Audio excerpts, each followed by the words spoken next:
الحمد لله الحنان المنان الذي خلق الإنسان وعلمه البيان والصلاة والسلام على رسوله سيد الإنس والجان وعلى آله وأصحابه ذوي الخير والإحسان أما بعد فأعوذ بالله من الشيطان الرجيم بسم الله الرحمن الرحيم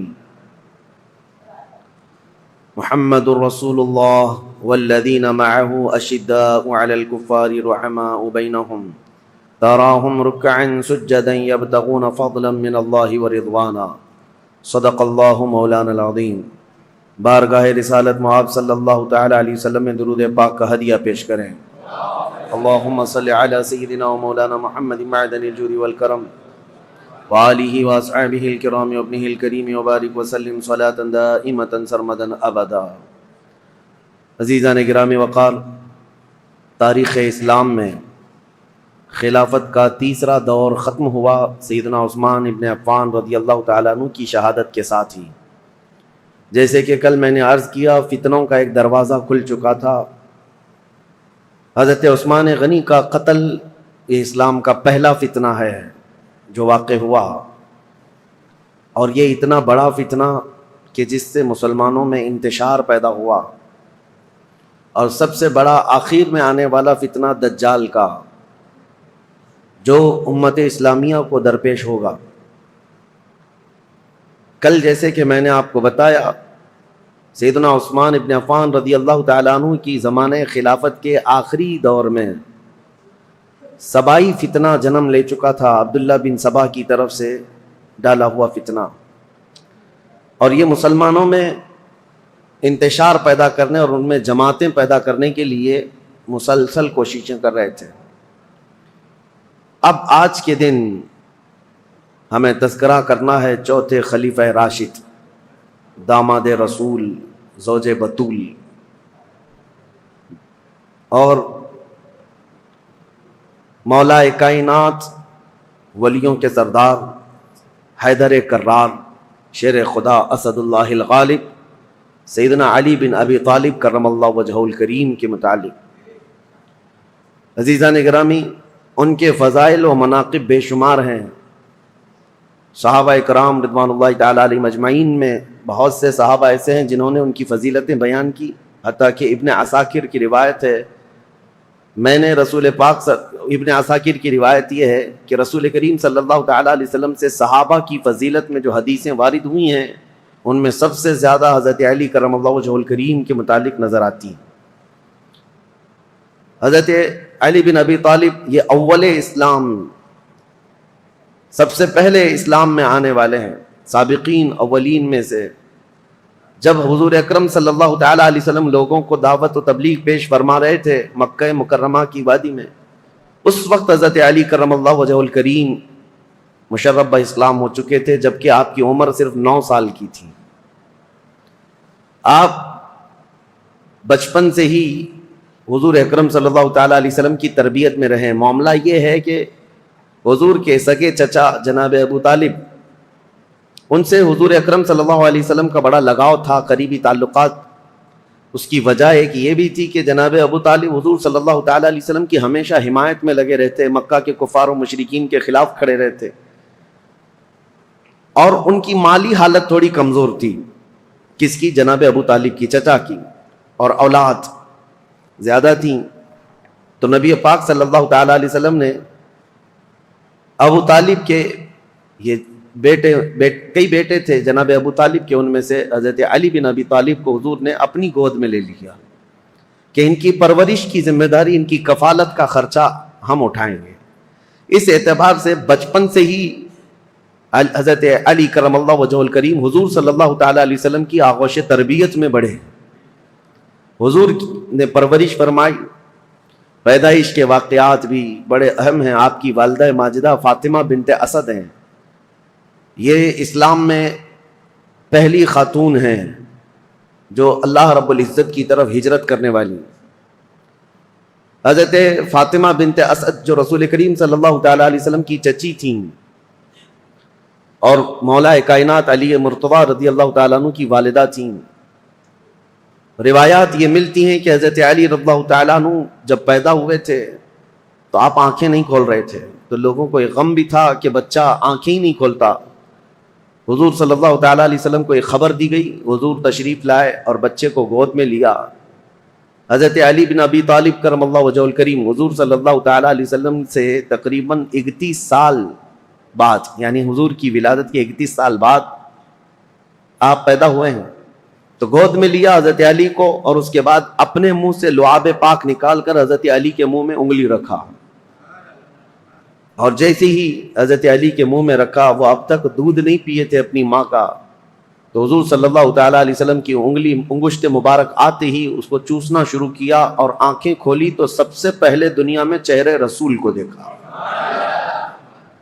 سب سے پہلی غذا آپ کے پیٹ میں جو گئی ہے وہ حضور کا لعاب پاک ہے، اور دنیا میں سب سے پہلی نظر اٹھی ہے تو چہرے رسول۔ یہ سب سے بڑی فضیلت ہے۔ اور پھر اس کے بعد حضور صلی اللہ تعالیٰ علیہ وسلم حضرت خدیجہ کے گھر ہی رہتے تھے، اور جب حضور صلی اللہ تعالیٰ علیہ وسلم غار حرا سے گھر تشریف لائے تھے پہلی وحی لے کر، اور پھر گھر میں نمازیں ادا کی جاتی تھی، تو حضرت علی حضرت خدیجۃ الکبریٰ اور حضور صلی اللہ علیہ وسلم کے پیچھے یہ خود بھی کھڑے ہو کر نمازیں پڑھتے تھے۔ اور اس کے بعد جب حضور صلی اللہ تعالیٰ علیہ وسلم نے اعلان نبوت فرمایا اور دعوت اسلام لوگوں کو دینا شروع فرمائی، تو سب سے پہلے حضرت علی کرم اللہ وجہہ الکریم بچوں میں ایمان لانے والے ہیں۔ وہ واقعہ آپ خود بیان کرتے ہیں کہ حضور مکہ کے سارے لوگوں کو ایک جگہ پر کوہ صفا کے قریب جمع فرمائے تھے، صفا پہاڑی کے پیچھے، اور خاندان کے سارے لوگ موجود تھے، حضور کی پھوپھیاں، حضور کے چچا، جتنے لوگ تھے قریش سب تھے۔ ان کے درمیان جب نبی پاک صلی اللہ تعالیٰ علیہ وسلم نے اپنی نبوت کا اعلان فرمایا اور خدائے واحد کی طرف بلایا، اور پھر اخیر میں یہ ارشاد فرمایا کون ہے جو تم میں سے میری دعوت کو قبول کرے، تو جب حضور یہ فرماتے تو حضرت علی کھڑے ہوتے، یہ کہتے میں کمزور ہوں، پتلی ٹانگوں والا ہوں، آنکھوں میں آشوب چشم ہے، لیکن میں آپ کی دعوت پر لبیک کہتا ہوں۔ حضور صلی اللہ تعالیٰ علیہ وسلم دوبارہ فرماتے کون ہے جو میری دعوت پر لبیک کہے، دین اسلام کی حمایت کے لیے کھڑا ہو۔ دوسری مرتبہ پورا مجمع سناٹے میں تھا، پھر حضرت علی کھڑے ہوتے ہیں، عرض کرتے ہیں میں چھوٹا ہوں عمر میں اور کمزور ہوں، لیکن میں آپ کے دین اسلام کی حمایت کے لیے کھڑا ہوں۔ تیسری مرتبہ حضور نے فرمایا پورے مجمع میں کوئی ہے، تب بھی مولا کائنات علی مرتضی رضی اللہ تعالیٰ عنہ ہی کھڑے ہوئے۔ حضور صلی اللہ تعالیٰ علیہ وسلم نے ان کو گلے لگایا اور دعا کی مولا اس کی ٹانگوں میں اور اس کی بازوؤں میں قوت عطا فرما۔ نبی پاک صلی اللہ تعالیٰ علیہ وسلم کی دعائے پاک کا اثر تھا کہ پھر دنیا نے انہیں پہچانا ہے، اور اس کے بعد پھر صحابہ خود کہتے ہیں حضرت علی کی طاقت کے مثل ہم میں سے کسی کی طاقت نہیں تھی، وہ حیدر کرار شیر خدا بن کر پوری دنیا میں چمکے ہیں۔ یہ رسول اللہ کی دعا تھی۔ پھر جب نبی پاک صلی اللہ تعالیٰ علیہ وسلم ہجرت فرمانے کے لیے ارادہ فرمایا تو اپنے بستر پر کسی کو نہیں، حضرت علی کو سلایا تھا۔ یہ سخت رات تھی، اور انجانے میں اور غلطی میں کفار و مشرکین جو حضور کے قتل کا منصوبہ بنائے ہوئے تھے، گھر میں داخل ہو کر جو سویا ہوتا بستر پر اس کو قتل کر دیتے۔ حضرت علی کرم اللہ وجہہ الکریم کو حضور صلی اللہ علیہ وسلم نے اپنے بستر پر سلایا تھا اور کہا تھا میں جا رہا ہوں مدینے، اور صبح ہونے کے بعد میرے پاس جو کفار و مشرکین کی امانتیں ہیں وہ دے کر تم بھی مدینے آ جانا۔ حضرت علی چادر، یمنی چادر تھی ہرے رنگ کی، فرماتے ہیں میں چادر تان کر سو رہا تھا اور پتا تھا کفار و مشرکین حضور کے پورے گھر کا محاصرہ کیے ہوئے، رات کے وقت اندر آ کر کوئی بھی قتل کر سکتا ہے۔ نبی پاک صلی اللہ تعالیٰ علیہ وسلم تو گھر سے نکل کر چلے گئے، حضرت علی آرام سے سوتے رہے۔ فرماتے ہیں ان سے پوچھا تھا کسی نے ہجرت کی رات آپ کس خوف سے سو رہے تھے بستر پر؟ وہ قتل کا بستر تھا۔ حضرت علی کہتے ہیں پوری زندگی میں اس سے بہتر نیند مجھے کبھی آئی نہیں، اس سے بہترین نیند کبھی آئی نہیں۔ پوچھا کہ آپ اس قدر آرام سے کیوں سو رہے تھے؟ کہا اس لیے کہ رسول اللہ نے فرمایا تھا رات کے وقت علی صبح ہو جائے تو یہ امانتیں لوگوں کو دے کر تم بھی مدینے آنا، تو میرا یقین تھا کہ صبح ہوگی بھی، امانتیں دوں گا بھی اور مدینے جاؤں گا بھی، کیونکہ رسول اللہ صلی اللہ علیہ وسلم کا فرمان علی شان ہے۔ مولا کائنات ہر جگہ نبی کریم صلی اللہ تعالیٰ علیہ وسلم کے ساتھ رہے ہیں۔ اور آپ کو وہ واقعہ بھی بتا دوں، یہ فضائل پر بات چل رہی ہے، پھر میں خلافت مولا کائنات علی مرتضیٰ پر آتا ہوں، کیونکہ تاریخ میں خلفائے راشدین کے دور میں حضرت علی کی خلافت کا جو دور ہے وہ بہت امپورٹنٹ ہے۔ اس لیے بھی کہ یہاں سے فرق ہو جاتا ہے اپنوں کا اور غیروں کا. یہاں تک منزلیں سیم چلتی رہی امت اسلامیہ کی, لیکن یہاں آنے کے بعد جماعتیں بدل گئیں.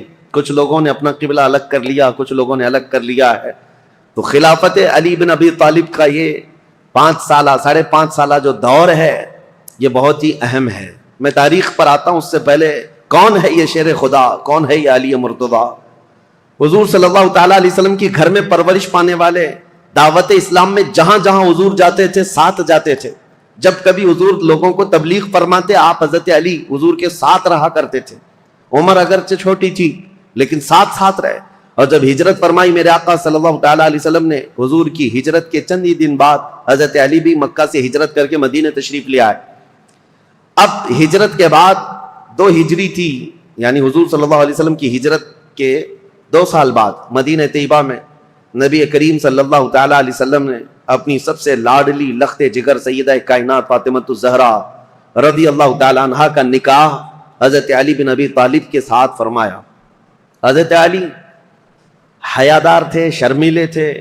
آپ کہتے ہیں کہ پیغام نکاح حضور صلی اللہ تعالیٰ علیہ وسلم کے گھر آپ کو بھیجنا تھا, لیکن حیا مانے تھی. حضور صلی اللہ تعالیٰ علیہ وسلم کے گھر میں پرورش پاتے رہے, لیکن آپ اس شرم اور حیا کی وجہ سے کبھی پیغام لے کر جا نہ سکے.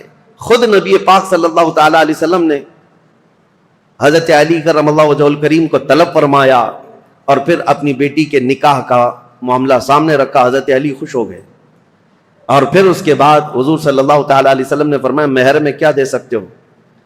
پھر ان کے لیے مہر کے انتظام کا حکم دیا. حضرت علی خود گئے, وہ ایک باغیچے میں مزدوری کرتے تھے, کما کر کے جو انہوں نے جمع کیا تھا اور ان کے پاس جو لوہے کی زیرہ تھی وہ بیچ کر یا گروی رکھ کر مال جمع کیا, 400 مسقال چاندی. یہ حضرت فاطمہ الزہرا رضی اللہ تعالیٰ عنہا کے لیے مہر مقرر فرمایا گیا. اور جو جہیز کے متعلق بہت سارے لوگ یہ کہتے ہیں, حضرت فاطمہ کے جہیز میں حضور صلی اللہ تعالیٰ علیہ وسلم نے مٹی کے برتن دیے تھے, مشکیزہ دیا تھا, چارپائی اور ایک گدا, ایک تکیہ اور کچھ چیزیں استعمال کی دی تھیں. اس کو لے کر کے جو جہیز کا معاملہ چلایا جاتا ہے, حضرت فاطمہ کا جہیز یہ تھا. اس کی حقیقت بھی میں بتاؤں, حضرت فاطمہ کا جو جہیز تھا وہ پورا حضرت علی کے پیسوں سے خریدا ہوا تھا. لوگوں کو حضرت فاطمہ کا جہیز یاد ہے کہ رسول اللہ نے یہ جہیز دیا تھا, اور یہاں پر اسی جہیز کی بنیاد پر لاکھوں لوگ اس طرح کے کروڑوں کا مطالبہ کر لیتے ہیں. مولا کائنات علی ابی طالب کرم اللہ وجہہ الکریم وہ جواں مرد ہیں جنہوں نے اپنے ہاتھوں سے کمائی ہوئی رقم کو یہ جہیز کے پیسوں کے لیے خرچہ کیا. حضرت فاطمہ الزہرا رضی اللہ تعالیٰ عنہ کا جہیز کا جو سامان ہے وہ ان کے پیسوں سے خریدا ہوا. آج بھی اگر جہیز کی سنت یاد ہے تو ہونا تو یہی چاہیے کہ عورت کے باپ سے نہیں, خود اپنے ہاتھوں سے کما کر کے حاصل کرو. بہت سارے آج کے دور میں بھی بھکاری پیدا ہوئے ہیں. میں تو ان سے ہمیشہ ہی کہتا ہوں کہ جن کی طلب ہی یہ ہے کہ شادی اسی لیے کرنا چاہتے ہیں, ابھی بھی میرے پاس کنٹینیو بنگال سے, بہار سے کچھ لوگ مطالبہ اس بات کا کر رہے ہیں کہ ہمارے گھر میں شادیاں ہیں اور جہیز بہت سامنے والے مانگ رہے ہیں, بائک دینا ہے, کسی کو فلاں دینا ہے, کیا تعاون ہو سکتا ہے؟ ہم نے کہا یہ بائک خرید کر دینے کے لیے علامان فاؤنڈیشن تیار کیا گیا ہے, جہیز کے لیے. ہم نے ان کو یہ کہا پہلی بات تو یہ ہے بائک دینا نہیں دینا یہ بعد میں, بیٹی ہی مت دو پہلے ایسے بھکاری کو جو تمہارے گھر سے کھانا چاہتا ہو, تمہاری بیٹی کو کیا کھلائے گا؟ مجھ سے اگر مشورہ لینا چاہتے ہو تو میں اس داماد کو یہی کہوں گا ایک کھٹوری لے لو, کسی مسجد کے باہر بیٹھ جاؤ, روزانہ ایک ایک سکہ گرتا رہے گا اور جہیز سے زیادہ مال اس میں جمع ہو جائے گا. اللہ نے مردوں کو تمہیں طاقت دی ہے, حاکم بنایا ہے کمانے کے لیے, لہذا عورت کے گھر سے لینا یہ ایک طرح کی نحوست ہے, مرد کے لیے ایک نحوست ہے, اور اس کی لت پڑ جاتی ہے اور انسان یہاں نکما ہو جاتا ہے. ہم نے بہتوں کو دیکھا ہے سسرال پر پلنے والے ہیں, ایسے بہت سارے ہیں. ایک مرتبہ عورت کیا گھر سے لے آئی, ہر بار یہ داماد یہی خواہش کرنے لگ جائے گا جا اپنے باپ سے 10,000 مانگ کے لا, 50,000 مانگ کے لیا. ان لوگوں کو اس طرح کا نکما پن آتا ہی ہے. میرے عزیزو, اس معاملے کو اور بلکہ اس برے رسم کو بدلنے کی ضرورت ہے. کہاں رسول پاک صلی اللہ تعالیٰ علیہ وسلم کی شریعت طیبہ طاہرہ. بیچ میں بات آئی ہے تو مختصراً عرض کروں. ایک صحابی آئے تھے, غریب تھے, انہوں نے کہا شادی کرنا ہے. کہا کچھ دینا ہوگا تمہیں, میں انصار کی کسی بیٹی سے تمہارا نکاح کر دوں گا. تم مہر میں کیا دو گے؟ جہیز میں نہیں. حضور صلی اللہ تعالیٰ علیہ وسلم نے مہر کے لیے پوچھا. مہر تو واجب ہے. اس صحابی نے کہا کہ میرے پاس کچھ نہیں. حضور نے فرمایا کیا ایک چاندی کی انگوٹھی دے سکتے ہو مہر؟ کہا یا رسول اللہ میں تو اتنا غریب ہوں, لوہے کی انگوٹھی بھی نہیں دے سکتا. 2 دن کے بعد حضور نے انہیں طلب فرمایا, کہا کہ کچھ ہے تمہارے پاس؟ پھر مدینے کے انصار صحابہ میں سے ایک کی بیٹی کو طلب کیا, کہا اس کا نکاح فلاں جوان سے کر دو. انہوں نے کہا حضور آپ کا حکم جو ہوگا. تو اب اس غریب صحابی کا جو مہر ٹھہرا تھا کیا ہے؟ حضور نے فرمایا قرآن کی کوئی سورہ تمہیں یاد ہے؟ اس صحابی نے کہا ہاں مجھے فلاں فلاں سورہ یاد ہے. حضور نے فرمایا جا تو اپنی دلہن کو یہ سورتیں یاد کرا, یہی تیرا مہر ہے. نکاح کو آسان کرو, زنا کو مشکل بنا دو, یہ ہماری شریعت ہے. یہ نہیں ہے کہ زنا آسان کر دو اور نکاح اتنا بھاری کر دو کہ اس کے لوازمات اتنے بڑھ گئے کہ جوان لوگ آج نکاح کرنے میں گھبرانے لگتے ہیں, اتنا مال کیسے جمع کروں. جس کو پوچھو یہی کہتا ہے ابھی اسٹینڈ ہونا ہے, مجھے ایسا لگتا ہے ابھی ہوا پہ چل رہا ہے. سب کو اسٹینڈ ہونا ہے, ابھی تک اسٹینڈ ہوا ہی نہیں. چھوڑو ان برے رسم و رواج کو. اصل بات یہ ہے کہ ہم جس ملک میں رہتے ہیں ہندوانہ رسم و رواج ہمارے درمیان آ گئی ہیں, ورنہ عرب میں آپ ہوتے تو پتہ چلتا کہ لڑکیاں مہر کتنا مانگتی ہیں. بیچارے عرب لوگ 35-40 سال کے ہو جاتے ہیں, ان کو شادی کرنا مشکل ہو گیا. وہاں الٹا معاملہ ہے, وہاں الٹا معاملہ ہے, لڑکیاں مانگتی ہیں بہت, اور کم سے کم 50,000 ریال جو سعودی کے ہوتے ہیں, یعنی 10-11 لاکھ یا 12 لاکھ مہر میں رکھواتی ہیں. یہ وہاں کا مزاج ہے. اور جب ان سے کہا جائے نہیں ہم کو پیسے نہیں دینا پڑتا ہے, لڑکی پیسے دیتی ہے, تو عرب والے کہتے ہیں ہم تو ایسی 4 کرنے کو تیار ہیں فری میں. جاؤ کسی بھی ہندوستانی لڑکی کے باپ سے کہو کہ کچھ بھی جہیز مت دینا, کوئی چیز مت دینا, یوں ہی دے دینا, لڑکی ہم بیاہ کر کے لے آئیں گے. اسی لیے بہت سارے عرب یہاں سے آ کر کے نکاح کر کے لے جاتے ہیں. ابھی ہمارے کئی لوگ ہیں وہ یہ کہنے لگ گئے کہ ہم انڈونیشیا سے شادی کر کے لا رہے ہیں. عرب میں یہ بہت مشکل ہو گیا ہے. دونوں نظام غلط ہو گئے ہیں, شریعت مصطفیٰ سے ہٹے ہوئے نظام ہے. بات مختصراً اتنی عرض کروں گا, اگر ہمارے لیے آئیڈیل ہے, کوئی نمونہ عمل ہے, تو رسول اللہ صلی اللہ تعالیٰ علیہ وسلم کی بیٹی کی شادی, مولا علی کرم اللہ وجہہ الکریم کی شادی, یہ دیکھنا چاہیے, آپ کو پڑھنا چاہیے کہ ان کی شادی کیسی ہوئی تھی. کوئی نوجوان پوچھنے کو تیار نہیں ان کی شادی کیسی ہوئی تھی. کوئی یہ نہیں پوچھتا کہ ان کی شادی کیسی ہوئی, وہ اپنے اعتبار سے شادیاں رچاتا ہے. بہرحال سیدنا علی بن ابی طالب رضی اللہ تعالیٰ عنہ جب ہجرت کر کے آئے تھے, تو ایک معاملہ اور بھی میں بتا دوں, آپ کی قرابت رسول اللہ کے ساتھ.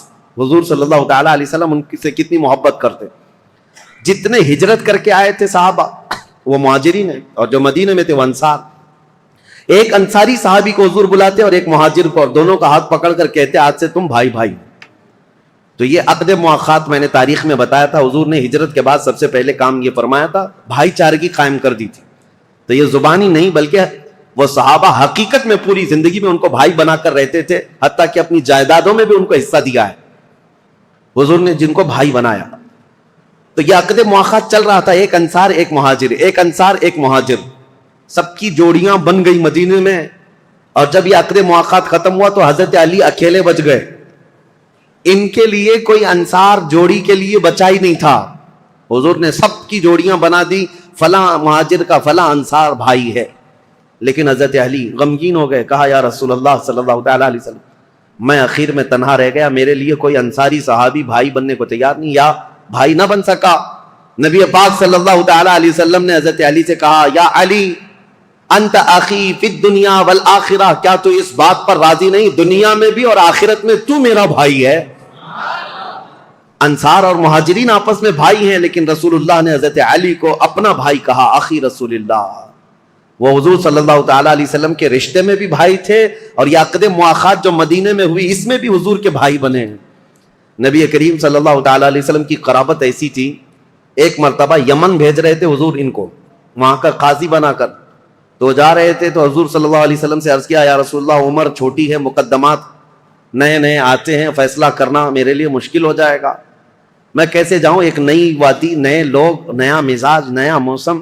نبی پاک صلی اللہ تعالیٰ علیہ وسلم نے ان کے سینے پر ہاتھ مارا اور کہا مجھے تم پر پورا یقین ہے, جو بھی کرو گے تم اللہ اس کے رسول کی رضا کے مطابق کرو. اور اس کے بعد مولا کائنات علی بن ابی طالب کرم اللہ وجہہ الکریم فیصلوں میں اس قدر ماہر ہو گئے کہ پورے مدینے کے صحابہ کہتے ہیں ہم سے چھوٹی بھی چیز کوئی ہوتی تو ہم یہی کہتے کہ حضرت علی کے پاس لے چلو. حتیٰ کہ جب حضرت عمر فاروق کا دور آیا حضرت عمر فاروق جب کبھی کوئی مقدمہ آتا تو مجلس میں پہلے پوچھتے علی ہے کہ نہیں ہے، مقدمہ بعد میں سنتے، پہلے پوچھتے علی ہے یا نہیں. حضرت علی اگر نہیں ہوتے مجلس میں، حضرت عمر کہتے علی کو آنے دو، اس کے بعد مقدمہ سنا جائے گا. اور وہ خود کہتے ہیں میں اس مجلس سے پناہ مانگتا ہوں جس میں علی بن ابی طالب نہ ہو. یہ حضرت عمر فاروق رضی اللہ تعالیٰ عنہ فیصلہ لینے میں حضرت علی کرم اللہ وجہہ الکریم کی یہ مہارت تھی. یہ رسول اللہ کے صرف دست مبارکہ کی بات تھی. حضور نے ان کے سینے پر مار کر کہا تھا کہ تم اللہ اس کے رسول کی رضا کے مطابق فیصلے کرو گے. پھر ایک مرتبہ حضور صلی اللہ تعالیٰ علیہ وسلم جنگ تبوک میں جا رہے تھے تو اس وقت حضرت علی اس جنگ میں شریک نہیں. آپ کو مدینے کا حاکم بنایا گیا تھا، کیونکہ جب بھی جنگ میں جاتے تھے تو مدینے میں کسی کو امیر بنا کر جاتے تھے، کیونکہ مدینہ طیبہ میں جو بچے، بوڑھے اور خواتین جو جہاد میں شریک نہیں ہیں ان کی نگرانی کے لیے بھی کوئی ہونا تھا. تو اس بار حضرت علی کی باری آئی. حضرت علی کو بنایا گیا کہ تم حضور صلی اللہ تعالیٰ علیہ وسلم کی غیر موجودگی میں مدینے کے والی ہو، مدینے کے حاکم ہو. آپ کے آنکھوں میں آنسو آ گئے. یہ وہ علی بن ابی طالب ہیں جو بدر میں شریک ہیں، احد میں شریک ہیں، خندق میں شریک ہیں، ہر جنگ میں شرکت کی ہے. اور یہ جنگ تبوک میں جانے سے آپ کو روکا گیا تو آئے، کہا یا رسول اللہ صلی اللہ تعالیٰ علیہ وسلم کیا مجھے بچوں اور عورتوں پر حاکم بنا کر آپ جا رہے ہیں؟ میں بچوں اور عورتوں کی دیکھ بھال کے لیے رہ جاؤں؟ نبی پاک صلی اللہ تعالیٰ علیہ وسلم نے ان کے لیے ایک جملہ فرمایا، اے علی کیا تم اس بات کو پسند نہیں کرتے کہ تم میرے لیے ویسے ہی ہو جیسے موسیٰ علیہ السلام کے لیے حضرت ہارون علیہ السلام تھے؟ جب موسیٰ علیہ السلام کوہ طور پر جا رہے تھے تورات لینے کے لیے اللہ کی بارگاہ میں، تو حضرت ہارون علیہ السلام کو انہوں نے اپنا وزیر بنایا تھا اور اپنا وزیر مقرر کیا تھا 40 دن تک کے لیے. ہاں بس نبی پاک صلی اللہ علیہ وسلم فرماتے ہیں اے علی تم میرے لیے ویسے ہی ہو جیسے موسیٰ علیہ السلام کے لیے حضرت ہارون علیہ السلام تھے، بس فرق اتنا ہے کہ میرے بعد کوئی نبی نہیں آئے گا. موسیٰ علیہ السلام نے جن کو وزیر بنایا تھا وہ بھائی بھی تھے حضرت ہارون اور نبی بھی تھے، لیکن حضرت علی کرم اللہ وجہہ الکریم نبی نہیں. اب یہاں سے ان حدیثوں کو سننے کے بعد ذہن صاف کر لیں، جتنا بھی بڑا مقام ہے مولا کائنات علی بن ابی طالب کا، لیکن وہ نبوت کا درجہ نہیں ہو سکتا، نبی نہیں ہو سکتے. کیونکہ اگر رسول اللہ کے بعد کسی کو نبی تسلیم کیا تو پھر وہ اسلام میں آیا ہی کہاں ہے؟ اس نے خاتم النبیین ہونے کا عقیدہ ہی ختم کر لیا تو ایسا شخص مسلمان نہیں، وہ اسلام سے خارج ہے. حضرت علی کی محبت اور ان کی عزت، ان کا احترام ہمارے سر آنکھوں پر ہے، لیکن کبھی ہم حضرت علی کو نبوت کے درجے تک نہیں پہنچا سکتے. لیکن کچھ جماعتیں ایسی ہوئیں شیعہ حضرات میں، سب نہیں، شیعہ میں بہت سارے فرقے پیدا ہوئے، تقریباً 70 فرقے تو میں پڑھ کر کے آیا، باقی ہے کتنے معلوم نہیں. اس وقت سے حضرت عثمان غنی کی شہادت کے بعد سے جو شیعہ حضرات کی جماعتیں شروع ہوئیں، اہل تشیع بھی ان کو کہتے ہیں اور رافضی بھی ہیں، یہ ہر زمانے میں رہے اور ان میں فرقے بہت سارے ہوئے، کیسانیہ، غلات، اسماعیلیہ، دروزیہ، بزاریہ، نظاریہ، امامیہ، بہت سارے فرقے اس میں پیدا ہوئے. سب کے الگ الگ تھوڑے تھوڑے سے عقیدوں میں یا مسائل میں فرق ہے، لیکن ہے ایک ہی مینیو. کسی میں لال مرچی زیادہ، کسی میں ہلدی زیادہ، بس مینیو ایک ہی ہے. مین چیز جا کر کے وہیں پر ختم ہوتی ہے. حضرت علی کرم اللہ وجہہ الکریم، مولا علی کرم اللہ وجہہ الکریم کے متعلق جو عقائد گڑھے گئے اس میں سے ایک فرقہ ایسا ہے جو حضرت علی کو خدا کے درجے تک پہنچاتا ہے، اور ان کا عقیدہ یہ بھی ہے کہ اللہ تعالی حضرت علی کی شکل میں دنیا میں آیا. نعوذ باللہ من ذالک. رب الارباب کہا، خالق کہا. ہم ایسے عقیدوں کے سخت خلاف ہیں. شرک ہرگز ہماری جماعت میں نہیں آ سکتا.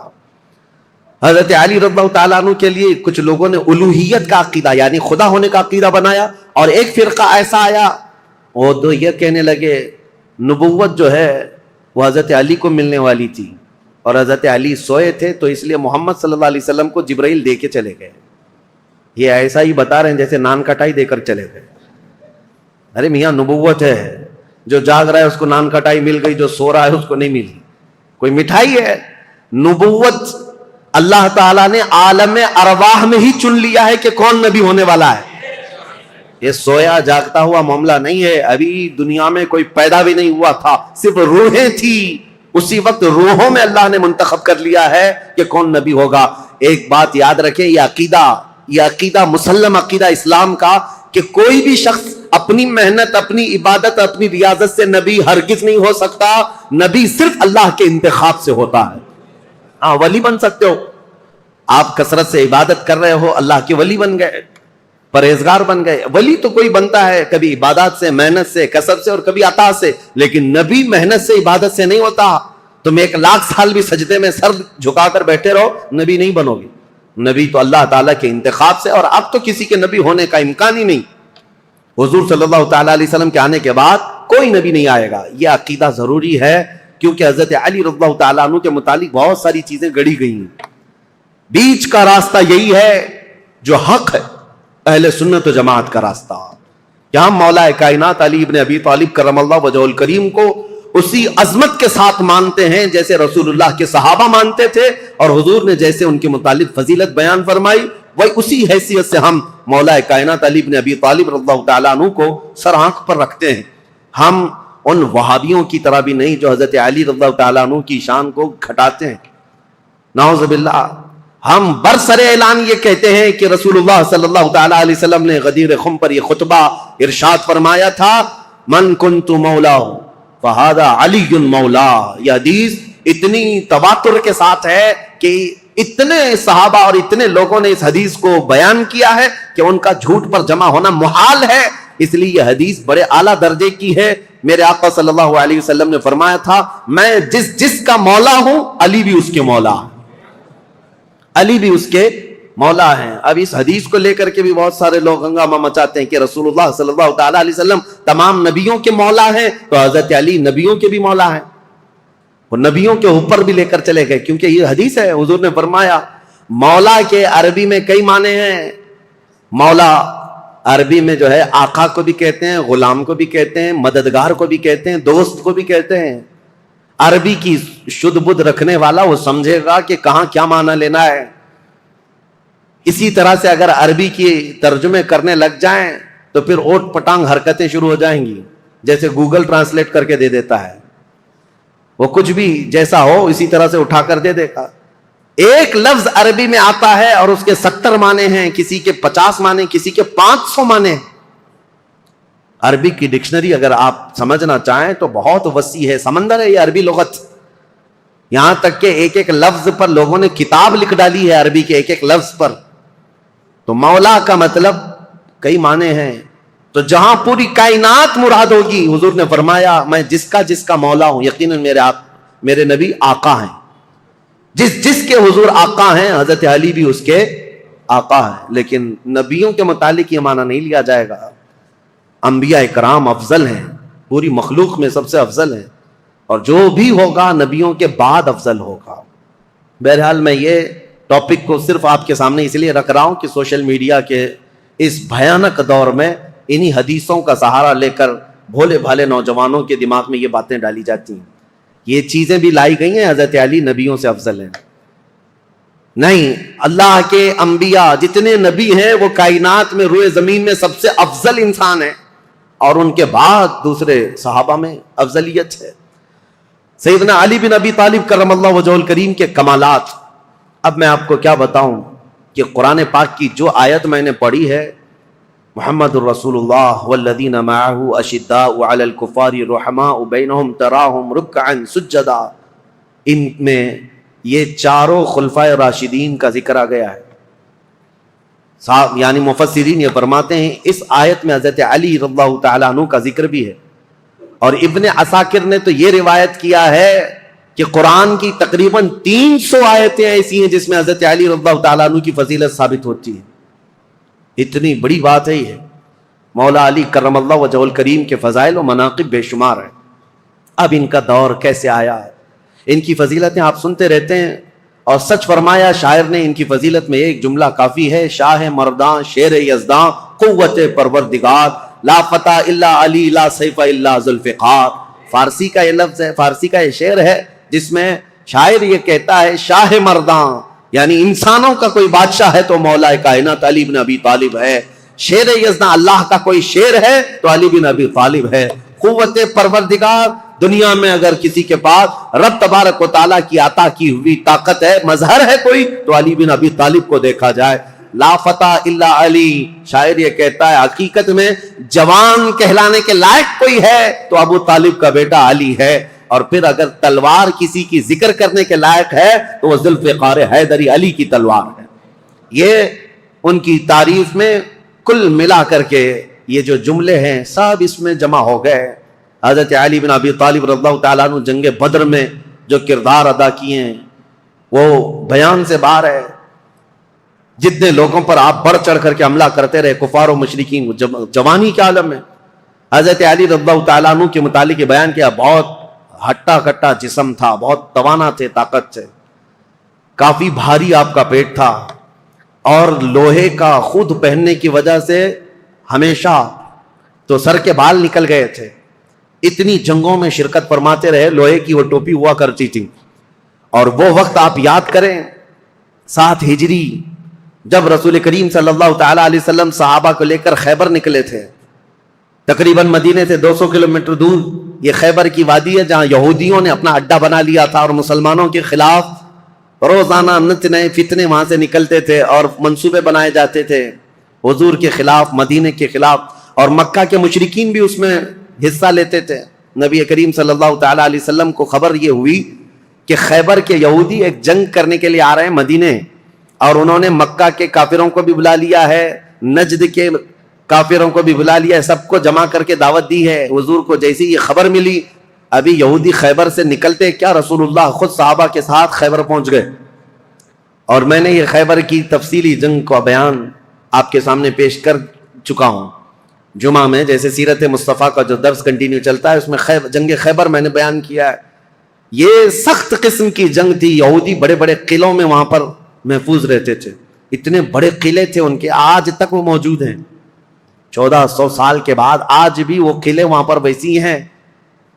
ان یہودیوں کی پناہ گاہ تھی، اس میں بیٹھ کر کے حملے کرتے تھے، اور ان کا یقین تھا یہ کہ ان قلعوں کو کوئی عبور نہیں کر سکتا۔ جب صحابہ وہاں پہنچے تھے یہودیوں کی حالت خراب تھی، اور ان کے ہاں ایک مرحب نامی شخص تھا جس کا دعویٰ تھا وہ 1000 آدمیوں سے اکیلا لڑ سکتا ہے، 1000 انسانوں سے اکیلا لڑ سکتا ہے۔ خیبر میں چھوٹی چھوٹی جنگیں ہوئی، وہاں کے جتنے قلعے تھے وہ صحابہ جب فتح کرنے لگ گئے تو آخری جو ان کا قلعہ تھا مرحب، جس کے انتظام پر لگا رہتا تھا، یہودیوں نے اس کو اتارا تھا مرحب کو، کہ اب آخر میں اب تمہاری باری ہے، اگر تم نہیں بچا پائے ان مسلمانوں سے تو ہمیں کوئی نہیں بچا پائے گا۔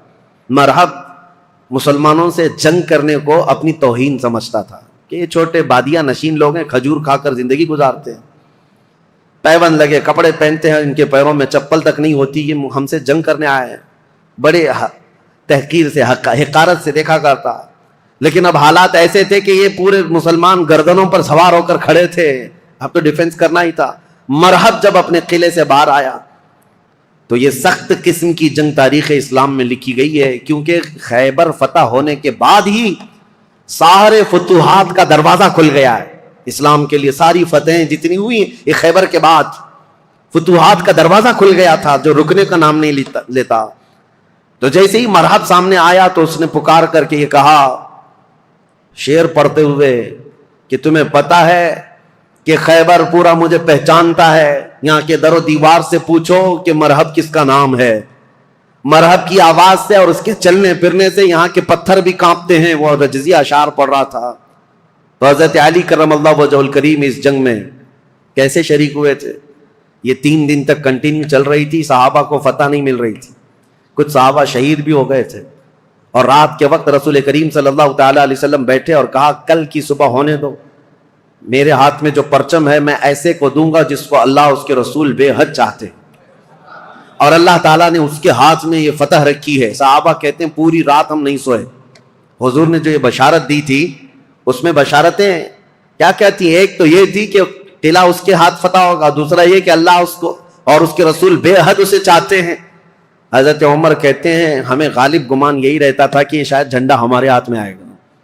صبح اسی طرح رات کروٹ لے کر صحابہ نے گزاری تھی کہ ہمارا نام آ جائے گا۔ جیسی صبح ہوئی نبی کریم صلی اللہ تعالیٰ علیہ وسلم نے صحابہ کی جماعت کو جمع کیا، سب گردنیں اٹھا کر حضور کو دیکھ رہے تھے کہ یہ جھنڈا کس کے ہاتھ میں ہوگا۔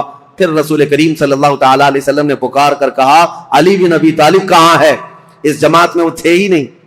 وہ صحابہ کیونکہ اس وقت وہ بیمار تھے، بخار بھی سخت تھا، حضور صلی اللہ تعالیٰ علیہ وسلم سے عرض کیا یا رسول اللہ صلی اللہ علیہ وسلم ان کی آنکھوں میں آشوب آیا ہے، جو لال ہو جاتی ہیں آنکھیں، تو آنکھیں لال ہو گئی ہیں اور بخار زدہ ہیں. حضور نے فرمایا اسی حالت میں ان کو لے کے آؤ. بستر سے اٹھا کر حضرت علی کو لایا گیا، آنکھوں سے پانی بہ رہا تھا. نبی کریم صلی اللہ تعالیٰ علیہ وسلم نے اپنا لعاب پاک ان کی آنکھوں پہ لگایا.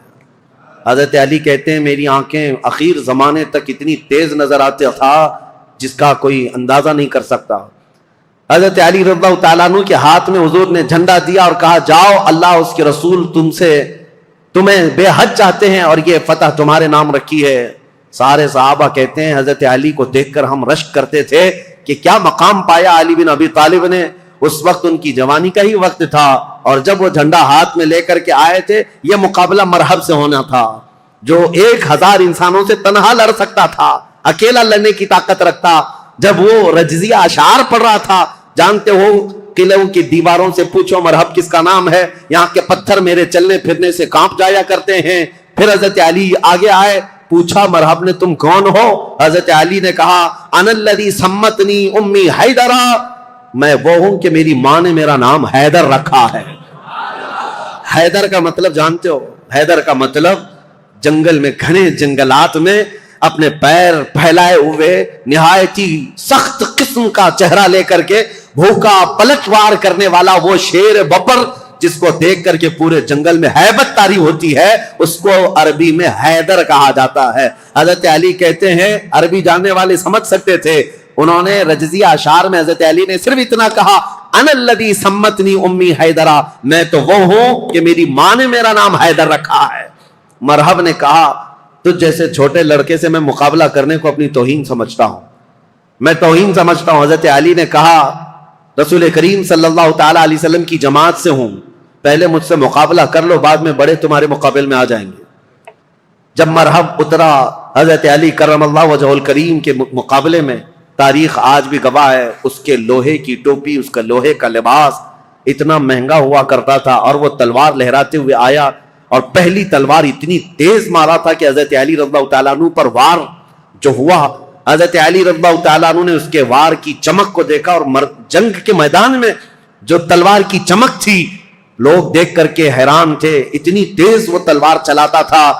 تو صحابہ کہتے ہیں ہمیں خوف ہو گیا، ڈر ہو گیا کہ علی بن ابی طالب گھوڑے پر ہے، ایک ہی وار اس نے ایسا کیا ہے کہ اس کی آواز فضا میں گونج رہی ہے، علی کا کیا ہوگا.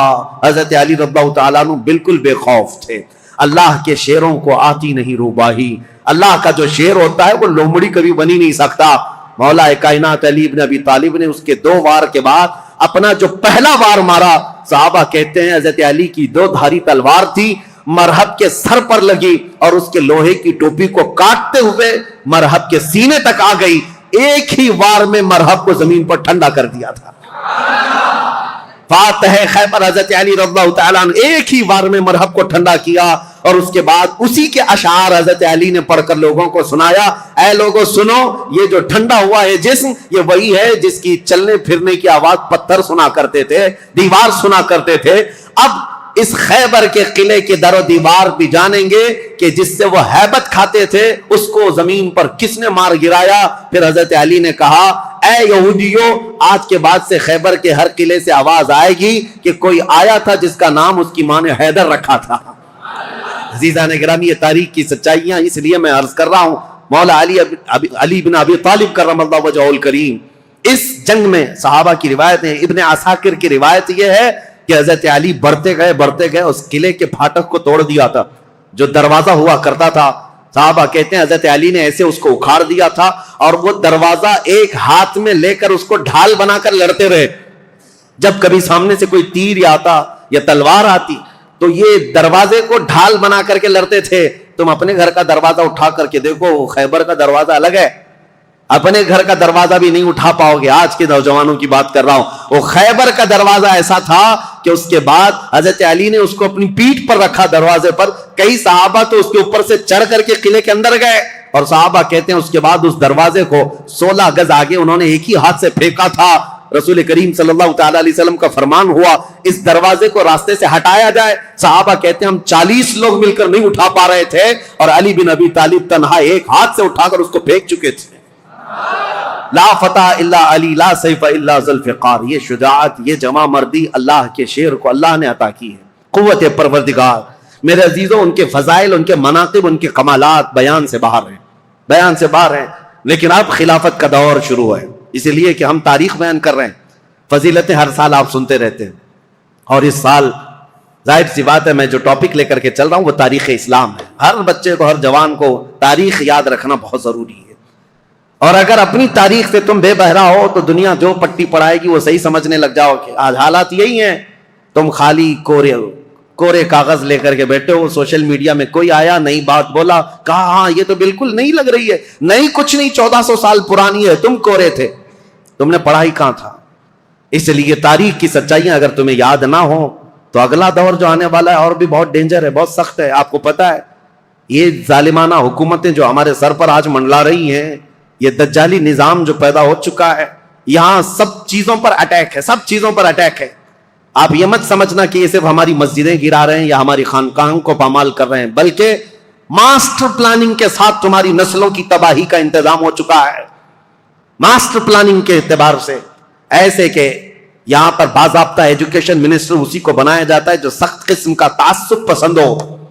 تمہاری تاریخ کو توڑ مروڑ کر کے تمہارے اسکول کے سلیبس میں ایسی چیزیں ڈال دیں کہ بچہ کچے دماغ میں پڑھتے پڑھتے یہی سمجھ جائے.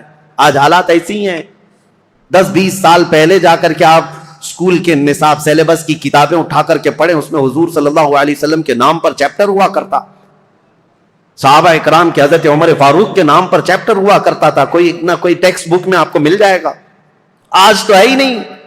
تاریخ اسلام کی یہ سچائیاں، نہ اورنگزیب آئیں گے، نہ شہاب الدین غوری آئیں گے، تاریخ کو مٹا کر کے پتہ نہیں کون کون سے پہاڑی چوہوں کو لا کر رکھا ہے، سب طرح سے بدل کر کے. اس طرح کہ تعصب کی اینک ایسی پہن رکھی ہے انہوں نے کہ تمہارے بچوں میں یہ زہر پھیلتا جائے اور بچے تمہاری تاریخ سے بے بہرا ہو جائیں. آج اے نوجوانوں، اگر دنیا تمہاری تاریخ مٹانے کی کوشش کر رہی ہے تو اس وقت تمہاری ذمہ داری ہے، تمہاری ذمہ داری ہے.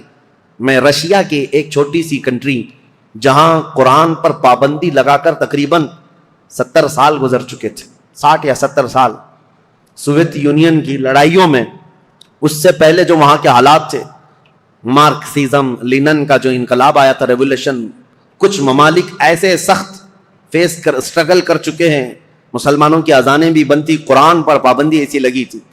ایک ہمارے اس تاریخ کو بیان کرنے والے ایک عالم دین ہے، انہوں نے کہا کہ اس ملک میں جانا ہوا تھا، مسجد نام کی کوئی چیز ہی نہیں تھی. ایک جگہ گئے بازار میں تو لوگوں سے معلوم کیا کہ آج جمعہ ہے، کہیں نماز ہے. تو دکان میں بیٹھا ہوا آدمی ہاتھ پکڑ کر لے گیا، ایک دروازہ کھولا، اس دروازے کے اندر دروازہ، اس کے بعد جانے کے بعد ایک کمرہ ہے، وہاں پر کچھ لوگ نماز پڑھ رہے ہیں. کہا یہاں سخت پابندی ہے، کھلے عام نماز نہیں پڑھ سکتے. نماز پڑھنے کے بعد علاقے کے لوگوں سے، اس عالم دین ہندوستانی تھے، مل کر کے انہوں نے کہا مسلمانوں پر اتنی سخت پابندیاں ہیں لیکن ہیں مسلمان اب تک، نماز تو پڑھ رہے ہیں تم لوگ چھپ کر ہی صحیح. انہوں نے کہا نماز ہی نہیں. ایک بچے کو انہوں نے سامنے کیا، ایک بچہ تھا تقریباً وہ 12 یا 13 سال کا. کہا یہ قرآن پڑھ سکتا ہے؟ تو وہ ہنسنے لگے. کہا قرآن پڑھ نہیں سکتا بلکہ یہ پورا حافظ قرآن ہے. یہ عالم دین کہتے ہیں میں اس کو جگہ جگہ سے قرآن پوچھتا رہا اور وہ قرآن زبانی سناتا رہا. ایسی جگہ پر جہاں اذان پر پابندی ہو، جہاں قرآن رکھ نہیں سکتے، ایک بچہ حافظ قرآن ہے. انہوں نے پوچھا کہ بیٹا یہ حفظ قرآن ایک باضابطہ مدرسہ لگتا ہے ہمارے ہاں، باضابطہ انوائرمنٹ چاہیے، پھر جا کر کوئی حافظ قرآن بنتا ہے، تم ایسی جگہ پر کیسے بنے؟ وہ کہتا ہے بس میں اپنی دادی سے سن کر حافظ قرآن بناؤں، میری دادی حافظ قرآن ہے. میں یہ مثال صرف اس لیے دینا چاہتا ہوں، اسلام پر چاہے جیسے ہی سخت حالات آ جائیں، اسلامی سپاہیوں نے اپنے بچوں میں اسلام نسل کرنے کا جب بیڑا اٹھا لیا ہے، دنیا کی عظیم طاقتیں بھی اسلام کو کچھ نہ کر سکی. آج وہ ذمہ داری تمہیں اٹھانے کی ضرورت ہے. تم یہ مت دیکھو کہ کہاں کیا بدلا جا رہا ہے سوشل میڈیا پر اور یا اسکولوں کے نصاب میں، سلیبس میں اور فلموں میں جو ہمیں فلما کر کے دکھایا جا رہا ہے. لوگ احتجاج کر کے بول رہے ہیں نا کہ اسلام پر ٹارگٹ ہے. 1000 کرنے دو انہیں. یا آج سول کوڈ کی بات لے کر کے مسلمانوں کے قوانین بدلنے، یہ سب حالات آئیں گے، سخت ترین حالات آئیں گے. ظالموں کو تو اپنا ظلم دکھانا ہی ہے، لیکن اے غیور نوجوانوں تمہاری ذمہ داری ہے، تم اپنے کندھوں پر یہ بیڑا اٹھا لو. ہم دنیا کے دنیا کے در پردہ یا دنیا کے بھروسے پر اپنے بچوں کو نہیں رکھیں گے، ہم اپنے تاریخ کی سچائیاں اپنے بچوں میں منتقل کرتے جائیں گے۔ یہ گڈی گڑیا کی کہانیاں سنانا چھوڑ دو، اپنے بچوں کو لو، رات میں بیٹھ کر میرے آقا کی اور صحابہ اکرام کے ایمان افروز واقعات سناؤ۔ اتنے واقعات آپ نے سن لیے، ہر سال کربلا سناتے ہیں۔ میرے عزیزو، اب کربلا صرف علماء سے نہیں، ہر گھر میں باپ سے بچہ خود سنے۔ کون؟ حسین ابن علی ہیں۔ یہ کربلا کی داستانیں گھر گھر میں ہو، پھر ہمیں کچھ فرق نہیں پڑتا کہ ظالم طاقتیں کیا کیا منصوبے بنا رہی ہیں۔ مولا علی کرم اللہ وجہہ الکریم کی اب تاریخ میں بیان کرنے جا رہا ہوں۔ یہ فضائل تھے، یہ مناقب تھے، ان کے کمالات تھے۔ ان کے کمالات کے لیے اتنا کافی ہے کہ وہ رسول اللہ صلی اللہ علیہ وسلم کے بھائی ہیں، دنیا میں بھی اور آخرت میں بھی۔ ان کی فضیلت کے لیے اتنا کافی ہے کہ رسول اللہ صلی اللہ تعالی علیہ وسلم نے ان کے لیے یہ فرمایا کہ تم میرے لیے ویسی ہی ہو جیسا موسیٰ علیہ السلام کے لیے ہارون علیہ السلام تھے، بس فرق اتنا ہے کہ میرے بعد کوئی نبی نہیں ہوگا۔ ان کی فضیلت کے لیے اتنا کافی ہے کہ سیدہ کائنات فاطمۃ الزہرا ان کے نکاح میں ہیں، اور جنتی جوانوں کے سردار حسن و حسین ان کے بیٹے ہیں۔ ولایت کا سر چشمہ حضرت علی تک پہنچتا ہے۔ اب خلافت کا جو دور ہے، یہ ظاہر سی بات ہے کمپلیکیٹڈ چیز، حکومت، سیادت، امارت، خلافت یہ آسان چیز نہیں ہے میرے عزیزو۔ ہر زمانے میں، ہر دور میں یہ عہدہ ہمیشہ اختلافی ہوتا ہی رہا ہے، لیکن صحابہ کے دلوں میں حضور صلی اللہ تعالی علیہ وسلم نے خالص اللہ کی محبت رکھی تھی۔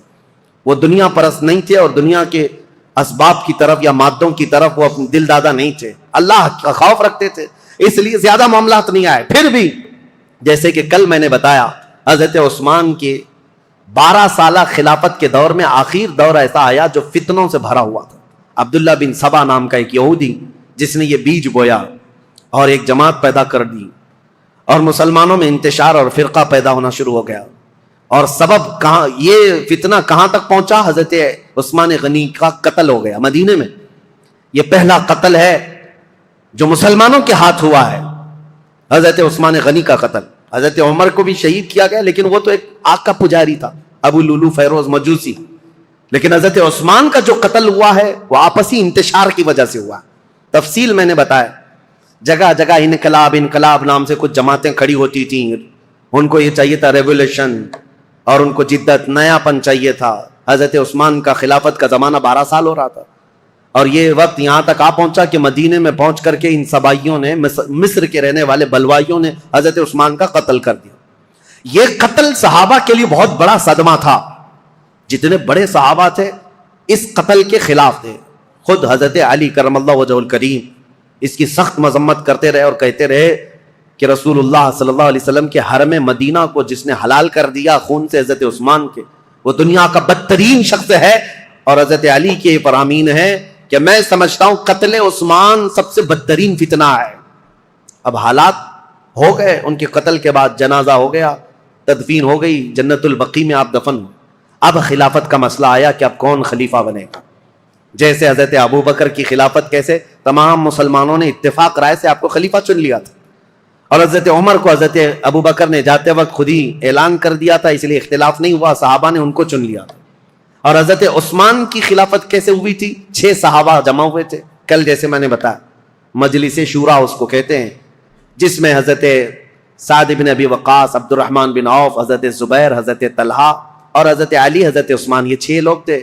حضرت عمر نے جاتے جاتے ان کو منتخب کیا تھا، یہ 6 لوگ جس کو منتخب کریں گے وہ خلیفہ ہوگا۔ ان 6 میں سے 2 تو پہلے ہی ہٹ گئے کہ ہم کو خلافت کا کوئی ارادہ نہیں ہے، اور باقی جو 2 تھے انہوں نے اپنی خلافت دوسرے کو سپرد کر دی، جیسے حضرت زبیر نے حضرت علی کو دے دیا، حضرت طلحہ نے حضرت عثمان کو۔ بچے 2 ہی تھے، حضرت علی اور حضرت عثمان، جو خلافت کے دعوے دار۔ لیکن حضرت عبد الرحمن بن عوف نے دونوں سے وعدہ لے لیا تھا، ہم جس کی بیعت کریں گے ایک دوسرا اس کی پیروی کرے گا، اطاعت کرے گا۔ تو جب حضرت عثمان کی بیعت ہو گئی تو حضرت علی نے بھی بیعت کیا۔ اب یہ پوری روایت مسند ابی یعلا میں، تاریخ ابن عساکر میں، خود حضرت علی کرم اللہ وجہہ الکریم سے منقول یہ روایت میں آپ کے سامنے رکھتا ہوں۔ جب حضرت علی کے ساتھ ایک معاملہ پیش آیا تھا، وہ بھی میں ابھی تاریخ میں بتاتا ہوں۔ 2 جنگیں ہوئی ہیں جو تاریخ کی بدترین قسم کی، یعنی جس میں مسلمانوں کا بہت بڑا نقصان ہوا ہے۔ ان جنگوں کے متعلق ذکر کرنا مسلمانوں میں یہ ضروری نہیں ہے، لیکن ابھی دور ایسا آ گیا ہے کہ چوہے بہت آ گئے ہیں اور تمہارے وائر کاٹنے پر لگے ہوئے ہیں، اس لیے ہمیں حقیقت تھوڑی بیان کرنی پڑی۔ جنگ جمل، جنگ صفین کے متعلق خلفشار مچا کر رکھا ہے کچھ لوگوں نے، اس لیے حقیقت کیا ہے وہ بتاؤں گا۔ اس وقت جب بصرہ میں گئے تھے حضرت علی، ایک مشہور تابعی ہیں اور ایک صحابی ہیں حضرت احنف بن قیس، انہوں نے پوچھا تھا حضرت علی سے، اے علی آج آپ اپنے گھوڑے پر سوار ہو کر بصرہ تک آ گئے ہیں، آپ یہ بتائیں رسول پاک صلی اللہ تعالی علیہ وسلم نے کیا آپ کو اس کا حکم دیا تھا، یا آپ یہاں تک کس لیے آئے؟ تب حضرت علی نے تفصیلاً ایک حدیث پر جو حضرت علی سے مروی ہے بیان کیا، کہا لوگوں سنو، میری قرابت رسول اللہ سے کیا ہے وہ بتانے کی چندہ ضرورت نہیں، میری رشتہ داری کیا ہے، لیکن جب رسول کریم صلی اللہ تعالی علیہ وسلم کی وفات ہوئی تو ہمیں ڈر یہ تھا کہ اختلاف پیدا ہو جائے گا مسلمانوں میں، لیکن اللہ کریم ایسا کرم کیا کہ حضرت ابو بکر صدیق کو مہاجرین اور انصار سب نے بالاتفاق خلیفہ مان لیا۔ حضرت علی کہتے میں بھی اس میں تھا، میں نے بھی حضرت ابو بکر کی خلافت کو تسلیم کیا، اور صرف اتنا نہیں کہ نہ چاہتے ہوئے، بلکہ حضرت علی کہتے وہ اس کے اہل تھے اور اس کے حقدار تھے، ان سے افضل ہمیں کوئی نہیں تھا، میں نے ان کی خلافت کو تسلیم کیا۔ اور جب انہوں نے جنگوں میں شرکت کا کہا، میں نے جنگوں میں شرکت کی، جتنا انہوں نے مجھے حصہ دیا میں اس میں سے حصہ لیتا رہا، لیکن جب حضرت ابو بکر صدیق کا انتقال ہوا تو حضرت علی کہتے ہیں میرے دل میں یہ خیال تھا، لیکن حضرت ابو بکر نے جانے سے پہلے ایک وصیت کر دی تھی مسلمانوں کو حضرت عمر کے نام پر کہ عمر بن خطاب کو میں صحیح سمجھتا ہوں، تم لوگ اپنا اس کو منتخب کر لو۔ تو حضرت علی کہتے ہیں حضرت ابو بکر کی ہم حد درجہ تعظیم کرتے تھے، اس لیے ان کے فرمان کے آگے کوئی جا نہیں سکتا تھا، حضرت عمر کو ہم نے خلیفہ بنایا۔ حضرت علی کہتے ہیں میں نے حضرت عمر کے 10 سالہ زمانے میں جتنی جنگیں انہوں نے مجھے جہاں جہاں بھیجا میں نے شرکت کی، جو مال غنیمت ملتا تھا ان کی طرف سے میں نے سب لیا، اور ہر چیز میں ان کے شانہ بشانہ رہا۔ پھر جب حضرت عمر کا انتقال ہوا تو وہ کہتے ہیں کہ وہ مجلس سے شورا بنا کر گئے تھے 6 لوگوں کی، اس میں میں بھی تھا، اور اس میں 6 لوگوں میں جب انتخاب کرنے کی بات آئی تو 2 ہٹ گئے اور 2 نے ہمارے حوالے کر دیا، لاسٹ میں 2 بچ گئے، علی اور عثمان رضی اللہ تعالیٰ عنہما۔ حضرت علی کہتے ہیں چونکہ عبد الرحمن بن عوف نے مجھ سے یہ وعدہ لیا تھا، وہ 6 میں سے ایک صحابی عبد الرحمن بن عوف بھی ہیں، انہوں نے حضرت علی سے وعدہ لیا تھا اے علی اگر آپ کے علاوہ میں کسی اور کے ہاتھ میں بیعت کروں تو کیا آپ اس کے خلاف جائیں گے؟ حضرت علی کہتے ہیں ہرگز نہیں جاؤں گا، آپ جس کی بیعت کو قبول کریں گے میں بھی اس کی بیعت کو قبول کروں گا۔ حضرت علی کہتے ہیں جب عبد الرحمن بن عوف نے مجھ سے یہ وعدہ لیا تھا اور وعدے کے بعد انہوں نے حضرت عثمان کے ہاتھ میں بیعت کر لی تو میں اپنے وعدے کے خلاف نہیں جا سکتا، میں نے بھی حضرت عثمان کے ہاتھ میں بیعت کر لی۔ یہ حضرت علی کی خود بیان کردہ روایت میں آپ کے سامنے رکھ رہا ہوں۔ اور پھر 12 سال گزر گئے حضرت عثمان کے۔ حضرت علی کہتے ہیں پھر حالات ایسے سنگین ہو گئے کہ حضرت عثمان کا قتل ہو گیا، جو بالکل میرے وہم و گمان میں نہ تھا کہ قتل تک ہو جائے گا۔ معاملات بدل رہے تھے، فتنہ پھیل چکا تھا، لیکن اتنے سنگین حالات بن گئے کہ ان کا قتل ہو گیا، جس سے ہم ہرگز راضی نہیں۔ اب اس کے بعد بات آتی ہے خلیفہ چننے کی۔ حضرت زبیر، حضرت طلحہ، یہ 2 ایسے صحابہ ہیں جو عشرہ مبشرہ میں سے رسول اللہ صلی اللہ علیہ وسلم نے جن کو دنیا میں جنت کی بشارت دی، ان میں 2 یہ ہیں۔ یہ صحابہ بڑے صحابہ کہلاتے تھے، مدینے میں جتنے تھے سب آئے، سب آ کر حضرت علی کے پاس کہنے لگے آپ اپنی بیعت کا اعلان کر دیں اور آپ خلیفہ ہیں۔ حضرت علی نے کہا مجھے اس کی خواہش نہیں، میں خلیفہ کی بجائے وزیر بننا پسند کروں گا، تم میں سے جو چاہے خلیفہ بن جاؤ، کیونکہ حالات ایسے تھے اس وقت حضرت علی کو خلیفہ بنایا جا رہا ہے جب انتشار بہت پھیل چکا تھا، امن کا دور نہیں تھا، جگہ جگہ جماعتیں کھڑی ہو گئی تھی، صبائی فتنہ، کوفہ میں الگ، بصرہ میں الگ، عراق میں الگ اور شام میں الگ اور مدینہ مکہ والے الگ۔ یہ حالات پر حضرت علی کو خلیفہ بنایا جا رہا ہے۔ حضرت علی نے منع کیا، اس کے بعد پھر لوگوں نے اصرار کیا آپ سے بہتر ہماری جماعت میں کوئی نہیں۔ حضرت علی کہتے ہیں جب انہوں نے اصرار کیا تو میں نے اللہ اس کے رسول کے احکام کی شرط پر اور خلفائے ثلاثہ جو گزر چکے ان کی اتباع، ان کی پیروی پر سب کی بیعت لینا شروع کیا۔ حضرت علی جب بیعت لینے لگے، یہ تقریباً 35 ہجری کا واقعہ ہے، حضور صلی اللہ تعالیٰ علیہ وسلم کی وفات کو 25 سال گزر چکے تھے۔ یہ 35ویں ہجری میں حضرت علی رضی اللہ تعالیٰ عنہ خلافت پر متمکن ہوئے مدینہ طیبہ میں۔ اب خلافت کا پہلا دور ہے، یعنی ابھی پہلا دن ہے، آپ بہترین خطیب تھے. حضرت علی کرم اللہ وجہ الکریم خطبہ بہت اعلیٰ دیا کرتے. خطبے کے بعد آپ یہ جو فتنہ پھیلا تھا اس کو ٹھنڈا کرنے کے لیے کوششیں فرما رہے تھے. لیکن اسی اسنا میں ہوا کیا, حضرت علی رضی اللہ تعالیٰ عنہ نے چند دنوں کے بعد بہت سخت قسم کے فیصلے لیے. اس سے معاملات اور سخت ہو گئے. کیا؟ آپ نے ملک شام کے گورنر امیر معاویہ رضی اللہ تعالیٰ, جو 22 سال سے گورنر تھے حضرت عمر کے زمانے سے, حضرت علی یہ کہتے تھے کہ اب ان کو گورنری سے میں معزول کرتا ہوں. حضرت امیر معاویہ کو اور مصر کے گورنر کو اور کئی جگہ کے گورنروں کو ایک ساتھ معزول کرنے کے لیٹر آپ نے جاری کر دی. جبکہ جو اکابر صحابہ تھے اس میں حضرت ابو موسیٰ اشعری, حضرت عمرو بن عاص, کئی صحابہ آ کر آپ کو مشورہ یہ دے رہے تھے کہ اس وقت یہ فیصلہ لینا اچھا نہیں, حالات بہت بگڑے ہوئے ہیں, حضرت عثمان کا قتل ہوا ہے, پہلے آپ اپنی بیعت سب سے لے لیجئے, اس کے بعد ان کے معزول کرنے کا حکم جاری کیجئے. حضرت علی نے حالات کی سنگینی کے اعتبار سے یہ خط جاری تو کر دیا, لیٹر بھیج دیا. پھر میں کہتا ہوں ادب کا دائرہ ساتھ رکھنا ہے سنیوں, تولنا نہیں صحابہ کو ادھر ادھر. حالات جو ہوئے جیسے ہوئے, لیکن وہ رسول اللہ کے صحابہ ہیں. ان کے اختلافات یا ان کے مشاجرات کو بیان کرنا یہ حرام ہے, لیکن یہاں تاریخی سچائیاں تمہارے ذہنوں میں رہیں, اس لیے میں یہ عرض کر رہا ہوں تاکہ کوئی دوسرا چوہا آ کر کے تمہیں کبھی اس کے بارے میں کبھی اس کے بارے میں نہ بیان کرتے. جیسے حضرت امیر معاویہ کو ٹرول کرتے کرتے آج اتنی گندی باتیں کہنے لگ گئے لوگ جو حقیقت میں ہے نہیں. ہاں کچھ معاملات تو ہوئے ہیں لیکن ایسے نہیں ہیں. حضرت علی نے ان کی معزولی کا لیٹر جاری کیا, حالات سنگین ہو گئے. ظاہر سی بات ہے 22 سال سے وہ گورنر تھے. اب یہاں حالات یہ ہو گئے کہ حضرت امیر معاویہ نے سب سے پہلے یہ اعلان کیا کہ حضرت علی اب خلیفہ اگر ہو گئے ہیں تو ان کی خلافت کا پہلا کام یہ ہونا چاہیے, جنہوں نے حضرت عثمان ابن عفان کو قتل کیا پہلے ان قاتلوں کو پکڑ کر قصاص لینا چاہیے. خلیفہ اسلام کا قتل ہوا ہے, عام آدمی کا قتل نہیں ہوا ہے. خلیفہ اسلام کو قتل کرنے کا مطلب اسلام کے پلر کو ہلا دینا.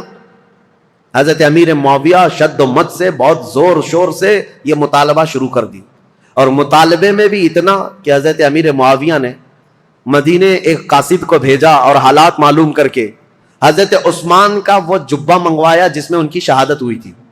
وہ خون سے تر بتر تھا. حضرت عثمان جس میں شہید ہوئے تھے وہ جبہ موجود تھا, اور ان کی بیوی حضرت نائلہ اس وقت موجود تھی جو حضرت عثمان کے گھر میں ان کی انگلیاں کٹ گئی تھی, بیچ بچاؤ میں یا زخمی ہو گئی تھی. ان کی کٹی ہوئی انگلیاں اور حضرت عثمان کا جبہ حضرت امیر معاویہ نے دمشق ملک شام منگوایا. اب یہ جب چیزیں آئیں تو حضرت امیر معاویہ نے منبر پر رکھ کر کے لوگوں سے کہا خلیفہ اسلام کا بے دردی کے ساتھ قتل ہوا ہے, جبکہ جو وجوہات بتائی جا رہی ہیں وہ بہت چھوٹی ہیں. حضرت عثمان نے غلطی کیا کی تھی, ان کا جرم کیا تھا جس کی وجہ سے یہ قتل ہوئے. اور یہ جبہ جیسی ہی ملک شام میں پہنچا ہنگامہ برپا ہو گیا. تقریباً 60,000 لوگ کھڑے ہو گئے یہ مطالبہ کرنے کے لیے کہ خلیفہ اسلام عثمان بن عفان کے قتل کا قصاص لینا ضروری ہے. جن لوگوں نے قتل کیا ہے خلیفہ اسلام کو, ان کا مطالبہ کرنا اپنی جگہ پر تھا. ظاہر سی بات ہے آج کے دور میں آپ کو بتاؤں, ملک کے پریزیڈنٹ پر کوئی حملہ کر دے یا ملک کے پی ایم پر کوئی حملہ کر دے تو پورے ملک کی عزت کا مسئلہ ہو جاتا ہے. عام چیز نہیں, اسی لیے سیکورٹی بھی بہت رکھی جاتی ہے.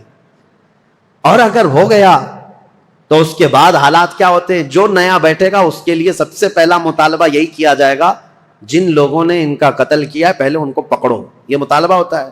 ارے میاں پی ایم اور پریزیڈنٹ تو بہت دور کی بات ہے, ہمارے ہاں کوئی عام آدمی بھی مر جائے تو لوگ مطالبہ کرتے ہیں کہ قاتل کو پکڑو, کلر کون ہے اس کو سزا دو. یہ تو مطالبہ ہوتا ہی ہے, پروٹیسٹ ہوتے ہیں.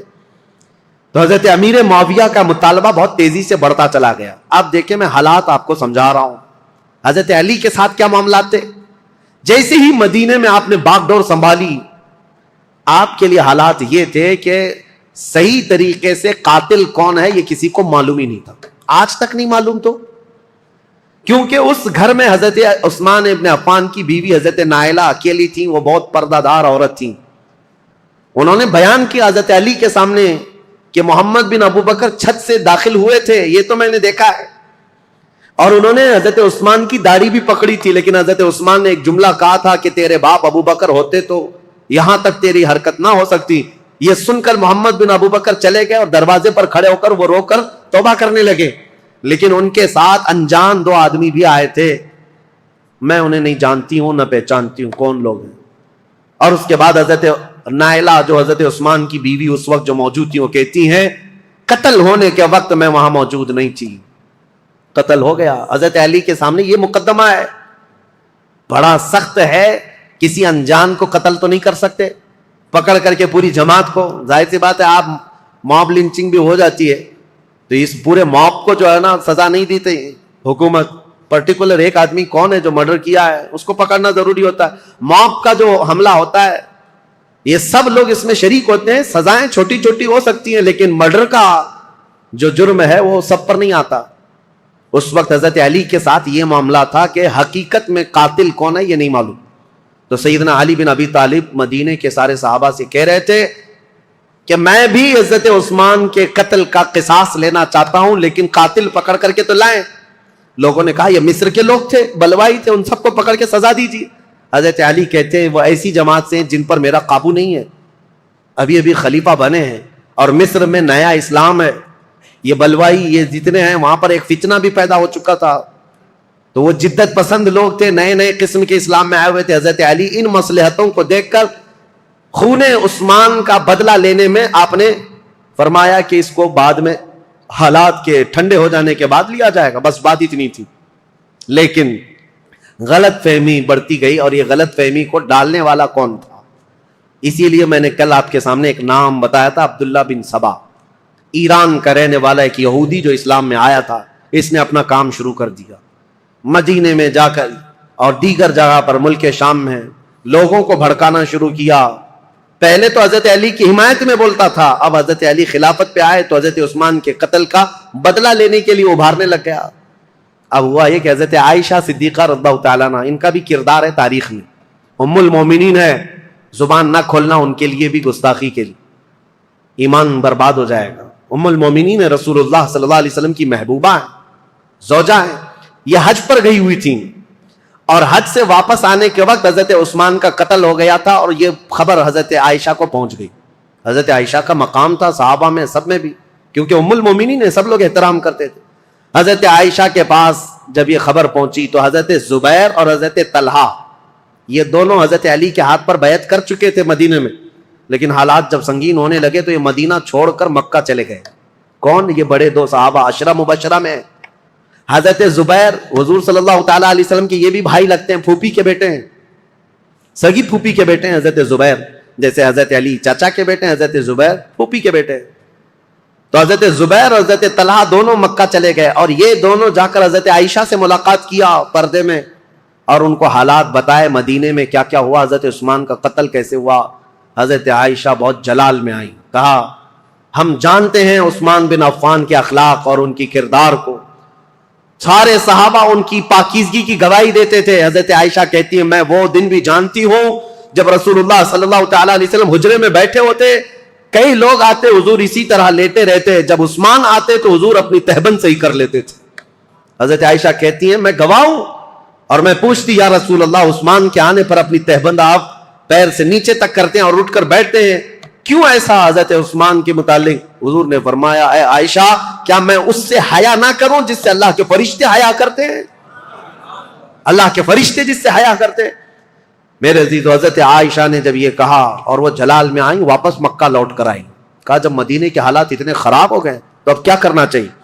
مکہ والوں کو جمع کر کے حضرت عائشہ نے ایک خطبہ دیا اور اس خطبے میں آپ نے یہی فرمایا کہ عثمان بن عفان خلیفہ اسلام تھے, خلیفہ برحق تھے, ان کا قتل پورے اسلام کے لیے کلنک ہے, اس کا بدلہ تو لینا ہوگا, قصاص ضروری ہے ورنہ اسلام پر یہ دھبا ہمیشہ کے لیے رہ جائے گا.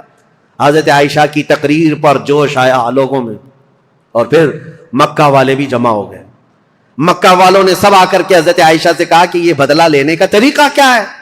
حضرت علی خلیفہ ہو گئے اور انہوں نے سب سے بیعت لی ہے, لیکن طریقہ کیا ہے؟ حضرت عائشہ اب اس بارے میں مشورہ کر رہی تھی, ہاں طریقہ کیا ہے, اس پر بھی تو سوچنا چاہیے کہ خون عثمان کا بدلہ لینا ہے, لیکن وہ قوم مصر کے رہنے والی ہے اور مصر میں ہماری پہنچ نہیں, کیسے؟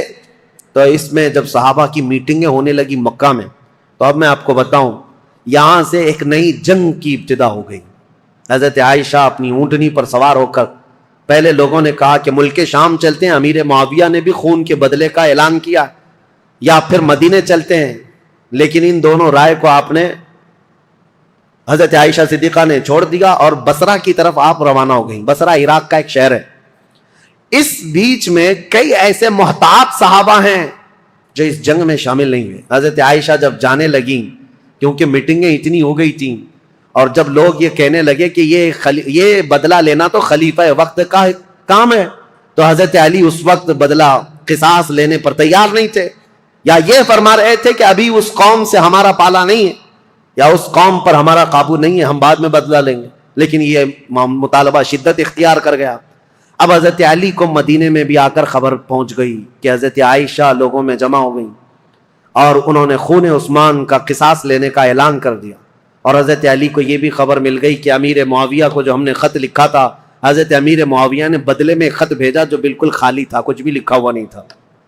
حضرت علی سمجھ گئے معاملات سنگین ہے، یعنی امیر معاویہ نے وہاں سے اعلان یہ کر دیا ہے کہ پہلے خون عثمان کا بدلہ لیا جائے گا، بعد میں حضرت علی کی بیعت اور خلافت کا معاملہ ہوگا۔ اب یہ بظاہر ٹکراؤ والی صورت ہے، ایک طرف سے مطالبہ ہے شدت سے بدلہ لینے کا، اور ایک طرف حضرت علی مصلحت کو دیکھ رہے تھے، حکمت کو دیکھ رہے تھے۔ اس وقت حضرت علی کہتے ہیں اس خانہ جنگی کو، جس کو کہتے ہیں گرہ یدھ، اپنے اندر چلنے والی جنگ کو اگر خاتمہ نہ کیا جائے تو اس کا بہت بڑا نقصان اٹھانا پڑے گا اور ہمارا شیرازہ منتشر ہو جائے گا۔ حضرت علی مدینے میں لوگوں کو جمع کرتے ہیں، چلو ہم اس معاملے کو ٹھنڈا کریں گے۔ جب سب لوگ جمع ہوئے حضرت علی کے ساتھ، حضرت علی اب کوفہ کی طرف روانہ ہو گئے۔ حضرت علی کے ساتھ اس وقت 10,000 لوگ تھے۔ میرے عزیزوں، جب 10,000 لوگ ادھر ہیں، حضرت عائشہ کے ساتھ شروع میں 3,000 تھے، پھر راستے میں کئی لوگ شامل ہوئے، وہاں پر بھی 10,000 کی تعداد۔ اب 10,000 کی تعداد جب ہوئی تو اس میں سارے مخلصین نہیں تھے، کئی فتین بھی شامل تھے، ادھر بھی ادھر بھی، سبائی فتنے کے لوگ ادھر بھی تھے ادھر بھی تھے۔ اب حضرت علی رضی اللہ تعالیٰ عنہ یہاں سے نکلے ہیں اور مسلمانوں میں یہ بات پھیل گئی کہ دو جماعتوں میں جنگ ہونے جا رہی ہے، ایک طرف حضرت عائشہ ہیں، ایک طرف حضرت علی۔ یہاں تک کہ روایت میں موجود ہے جب حضرت عائشہ اپنی اونٹنی پر بیٹھ کر کے مکہ سے نکل رہی تھی تو اس دن کو یوم الخیب کہا گیا ہے، یعنی یوم گریا۔ سارے مکہ والوں نے اس دن اتنا روئے تھے، سارے مکہ والے، جتنا وہ کہتے ہیں ہم نے کبھی رویا نہیں، کہ ان کو شدت سے غم تھا کہ آج نوبت یہاں کو پہنچی کہ مسلمانوں کی دو بڑی جماعتیں ٹکرانے جا رہی ہیں، ایک طرف ام المومنین عائشہ صدیقہ، ایک طرف مولا کائنات علی بن ابی طالب۔ ابھی امیر معاویہ کا معاملہ ہی نہیں آیا۔ حضرت عائشہ چل کر کے گئیں، بصرہ پہنچ گئیں، اس میں حضرت زبیر بھی ہیں، حضرت طلحہ بھی ہیں، دو بڑے صحابہ ہیں، عشرہ مبشرہ۔ ادھر حضرت علی کے ساتھ جو 10,000 صحابہ ہیں، اس میں حضرت عمار بن یاسر، مقداد بن اسود، بلال حبشی، کئی صحابہ، حضرت علی رضی اللہ تعالیٰ عنہ کے ساتھ حضرت سلمان فارسی، یہ لوگ ہیں۔ نکلے ہیں، جنگ کی نیت تو نہیں تھی، معاملات کو دیکھا جائے گا اور سامنے بیٹھ کر کے کچھ کیا جائے۔ اب حضرت علی کوفہ گئے تو وہاں حضرت ابو موسیٰ اشعری تھے، یہ بھی بڑے صحابی ہیں جنہوں نے بعد میں چل کر صلح کرائی۔ یہ کوفہ والوں میں بیان کر کر کے لوگوں کو یہ کہہ رہے تھے کہ اے لوگوں، اپنا ایمان بچانا، آخرت بچانی ہے، تلواریں اپنے نیام میں رکھو، کوئی اپنے گھر سے نہ نکلے، کوئی ان جنگوں میں شرکت نہ کرے۔ حضرت ابو موسیٰ اشعری تو لوگوں کو منع کر رہے تھے۔ پھر حضرت علی کوفہ پہنچ گئے۔ یہ کوفہ پہنچنے کی وہی تاریخ ہے کہ جب حضرت علی کوفہ پہنچے تو پھر اس کے بعد مدینے دوبارہ تشریف نہیں لائے۔ یہاں سے حضرت علی کی خلافت کا باضابطہ جو دور، کوفہ جو دارالعاصمہ، دارالخلافہ بنا اسلام کا، حضرت علی جب وہاں آئے تو لوگوں کو آپ کی فوج میں شامل کیا گیا۔ حالات سنگین ہو رہے ہیں، طاقت کے بل بوتے، طاقت کے زور، اس کو ٹھنڈا کرنا چاہیے۔ اب اس میں محتاط صحابہ جو تھے ان کی بھی رائے میں بتاتا ہوں۔ حضرت عبداللہ بن عمر ہیں، حضرت عمر بن عاص ہیں، یہ لوگ شریک نہیں ہوئے۔ محمد بن مسلمہ ہیں، یہ لوگ شریک نہیں ہیں۔ احنف بن قیس، یہ بعد میں۔ ان لوگوں سے حضرت علی نے بلا کر کے کہا بھی تھا کہ تمہاری رائے کیا ہے؟ حضرت عمر بن عاص نے کہا کہ میں چل تو پڑوں گا آپ کے ساتھ، لیکن بس اتنی شرط ہے، آپ مجھے وہ تلوار دیں جو تلوار یہ پہچانتی ہو کون سی گردن مسلمان کی کون سی کافر کی، مجھے وہ تلوار دیجیے، کیونکہ جنگ ہو رہی ہے، دو جماعتیں جو دونوں طرف مسلمان ہیں، صحابہ ادھر بھی ہیں، صحابہ ادھر بھی ہیں۔ عمر بن عاص نے کہا میرے پاس ایسی تلوار نہیں جو پہچانتی ہو گردن کس کی ہے، اگر یہ مل گئی تو پھر شریک ہو جاؤں۔ اس کے بعد حضرت محمد بن مسلمہ کو بلا کر پوچھا کہ آپ کیوں نہیں؟ کہا میں نے رسول اللہ صلی اللہ تعالی علیہ وسلم سے سنا تھا، میرے آقا نے فرمایا تھا محمد بن مسلمہ اس تلوار کو کبھی نیچے ہونے نہیں دینا، اعلاء کلمت الحق کے لیے استعمال کرنا، اور جس دن یہ نوبت آ جائے کہ یہ تلوار تجھے کسی مسلمان پر اٹھانی پڑے تو احد پہاڑ کے پاس جا کر کسی پتھر پر تیری تلوار توڑ دینا۔ محمد بن مسلمہ کہتے ہیں کل رات جا کر میں نے اپنی تلوار توڑ دی، آج نوبت یہاں پہنچ گئی ہے کہ ہمیں تلوار اٹھانی پڑ رہی ہے، میں تو تلوار توڑ چکا ہوں۔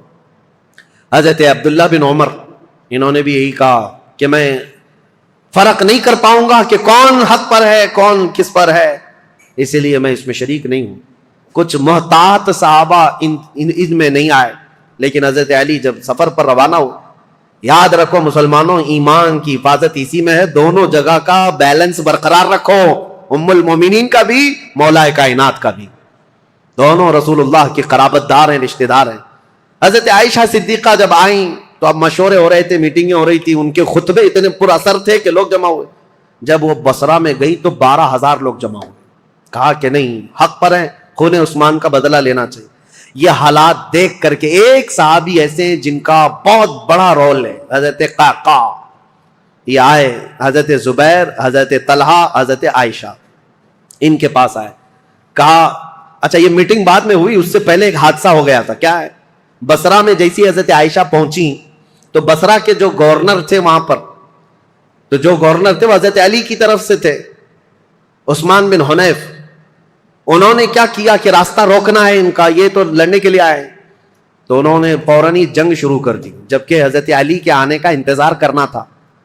تو عثمان بن حنیف نے لوگوں کو اتار دیا، اور جنگ جیسی خالی راستہ روکنے کے لیے شروع ہوئی تھی اس میں 700 لوگ مارے گئے بصرہ کے۔ اب ظاہر سی بات ہے جب بصرہ میں اتنا بڑا قتل ہو گیا تو جو 12,000 لوگ تھے ان میں سے 6,000 لوگ پھر گئے، کہا یہ تو اپنے ہی لوگوں کا قتل ہو رہا ہے، یہاں اپنے ہی لوگ مر رہے ہیں۔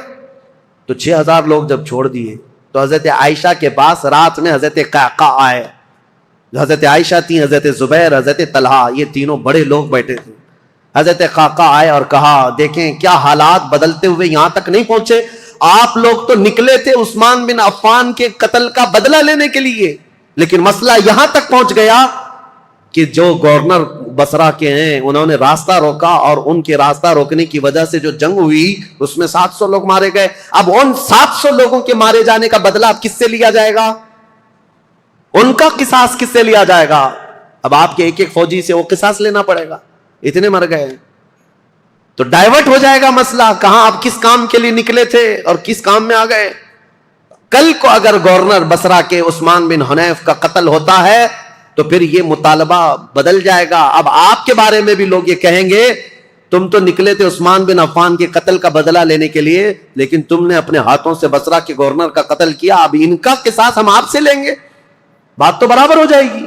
حضرت قعقاع کی یہ باتیں اتنی اثر کر گئیں، حضرت عائشہ نے کہا قعقاع جو کہتے ہیں بالکل سچ ہے، ہمیں جنگ نہیں کرنی چاہیے، ہمیں جنگ نہیں کرنی چاہیے۔ حضرت زبیر، حضرت طلحہ کے پاس بھی وہ آئے، اسی طرح کی تقریر کی، تینوں نے کہا حضرت علی سے ہماری ذاتی کوئی دشمنی نہیں، صرف اسلام کے اس پلر کو کوئی ہلا نہ پائے اس لیے ہمارا یہ مطالبہ تھا، لیکن آپ کی بات صحیح ہے کہ اب یہ جنگ چھڑ جائے تو اپنوں کا قتل بہت زیادہ ہوگا۔ تو حضرت قعقاع سے ان تینوں نے کہا جو باتیں آپ نے ہم سے کی ہیں یہی باتیں علی بن ابی طالب سے بھی کرو، اگر وہ بھی راضی ہیں یہ مصالحت کے لیے تو جنگ کی ضرورت ہی نہیں۔ تو حضرت قعقاع سیدھے کوفہ گئے حضرت علی کے پاس، یہی ساری باتیں حضرت علی کے پاس انہوں نے رکھا، کہا ایسے حالات ہیں۔ حضرت علی نے گرین سگنل دے دیا اور کہا ہم بھی جنگ کے لیے نہیں آئے، قعقاع جو تم باتیں کر رہے ہو ہم بیٹھیں گے، زبیر اور طلحہ میرے بھائی ہیں، ہم مصالحت کے لیے جائیں گے۔ حضرت علی جب آئے بصرہ تو یہ دونوں جماعتیں، حضرت عائشہ کی جماعت ہے، حضرت علی بن ابی طالب کی، سنو توجہ سے، اب اصل مسئلہ شروع ہوتا ہے۔ رات کو میٹنگیں ہوئی مصالحت کے لیے، حضرت قعقاع کبھی ادھر گئے کبھی ادھر گئے، دونوں نے رات میں ایگریمنٹ بھی لکھ لیا۔ حضرت زبیر خود چل کر کے حضرت علی کے پاس آئے، حضرت علی سے گفتگو کرنے سے پہلے ہی حضرت علی نے ان سے پوچھا اے زبیر تمہیں یاد ہے رسول اللہ صلی اللہ علیہ وسلم نے ایک مرتبہ میں بھی تھا اور تم بھی تھے، سنو حضرت علی حدیث سنا رہے ہیں، حضرت زبیر کو یاد دلا رہے ہیں، کہا میں بھی تھا تم بھی تھے، رسول اللہ نے تم سے یہ نہیں کہا تھا اے زبیر ایک دن تم علی سے لڑو گے اور علی حق پر ہوں گے، ایک دن تم علی سے لڑو گے اور علی حق پر ہوں گے۔ تو حضرت زبیر نے کہا سچ کہا علی تو نے، میں نے رسول اللہ سے سنا تھا. کہا حضرت زبیر اسی دن وہاں سے کہتے میں لڑنا نہیں چاہتا تم سے، نکل گئے. جیسے ہی حضرت زبیر گئے حضرت طلحہ نے پوچھا ان سے کیا بات ہے. حضرت زبیر نے کہا علی نے مجھے وہ حدیث یاد دلائی جو رسول اللہ نے میری زندگی میں کہا تھا، علی حق پر ہے، علی حق پر ہے. حضرت زبیر چل پڑے تو حضرت طلحہ نے کہا اے زبیر میں بھی اس فعل پر، اس کام پر نادم ہوں، شرمندہ ہوں، میں بھی نکل چلتا ہوں. یہ رات کی خبر جو ہو رہی تھی حضرت عائشہ رضی اللہ تعالیٰ عنہا کے پاس پہنچی تھی. حضرت عائشہ کے ساتھ ایک معاملہ ہوا تھا راستے میں، وہ بھی میں تاریخ میں ہے، میں آپ کو بتاتا ہوں. جب حضرت عائشہ کی یہ فوج چل رہی تھی، مقام حواب ایک جگہ آئی جہاں کتے بھونکنے لگے. حضرت عائشہ نے فوراً اونٹنی کو کھڑا کر دیا اور پوچھا یہ اس جگہ کا نام کیا ہے. لوگوں نے کہا مقام حواب. تو ڈر گئی، کپ کپی آ گئی جسم میں. کہا ماں عائشہ صدیقہ کیا ہوا کیا؟ کہا میں نے رسول اللہ سے ایک حدیث سنی تھی، میرے آقا نے فرمایا اے عائشہ ایک بار تم مسلمانوں کے ساتھ سفر پر ہوگی تو اللہ کی قسم دیتا ہوں اس جماعت میں تم مت جانا جس میں حواب کے کتے بھونکیں گے.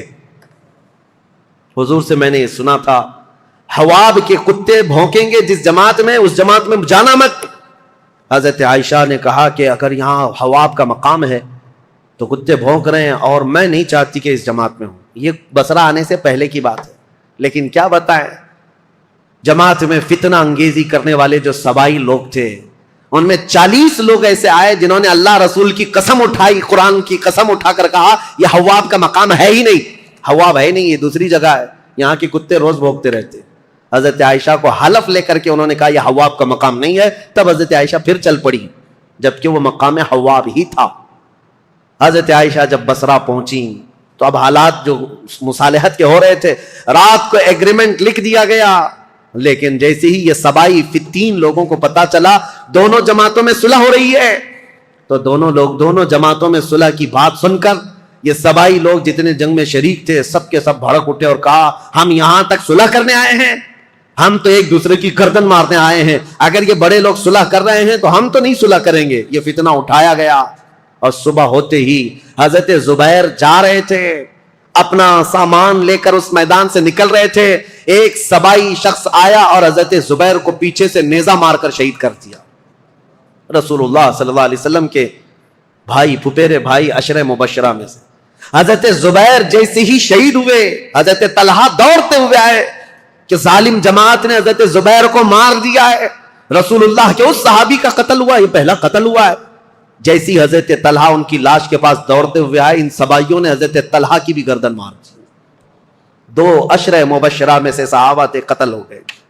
اب ہوا یہ کہ جیسے ہی حضرت زبیر اور حضرت طلحہ شہید ہوئے تو یہ جو جماعت آئی تھی ان سب میں یہ اعلان ہوا کہ حضرت علی کے ساتھ جو جماعت آئی ہے انہوں نے وعدہ خلافی کی ہے، رات کو صلح کیا اور صبح قتل کیا ہے. اس اعتبار سے جنگ شروع ہو گئی. ادھر سے جو حضرت عائشہ کے ساتھ لوگ آئے تھے وہ جنگ میں کود پڑے اور ادھر سے جو تھے وہ بھی جنگ میں کود پڑے.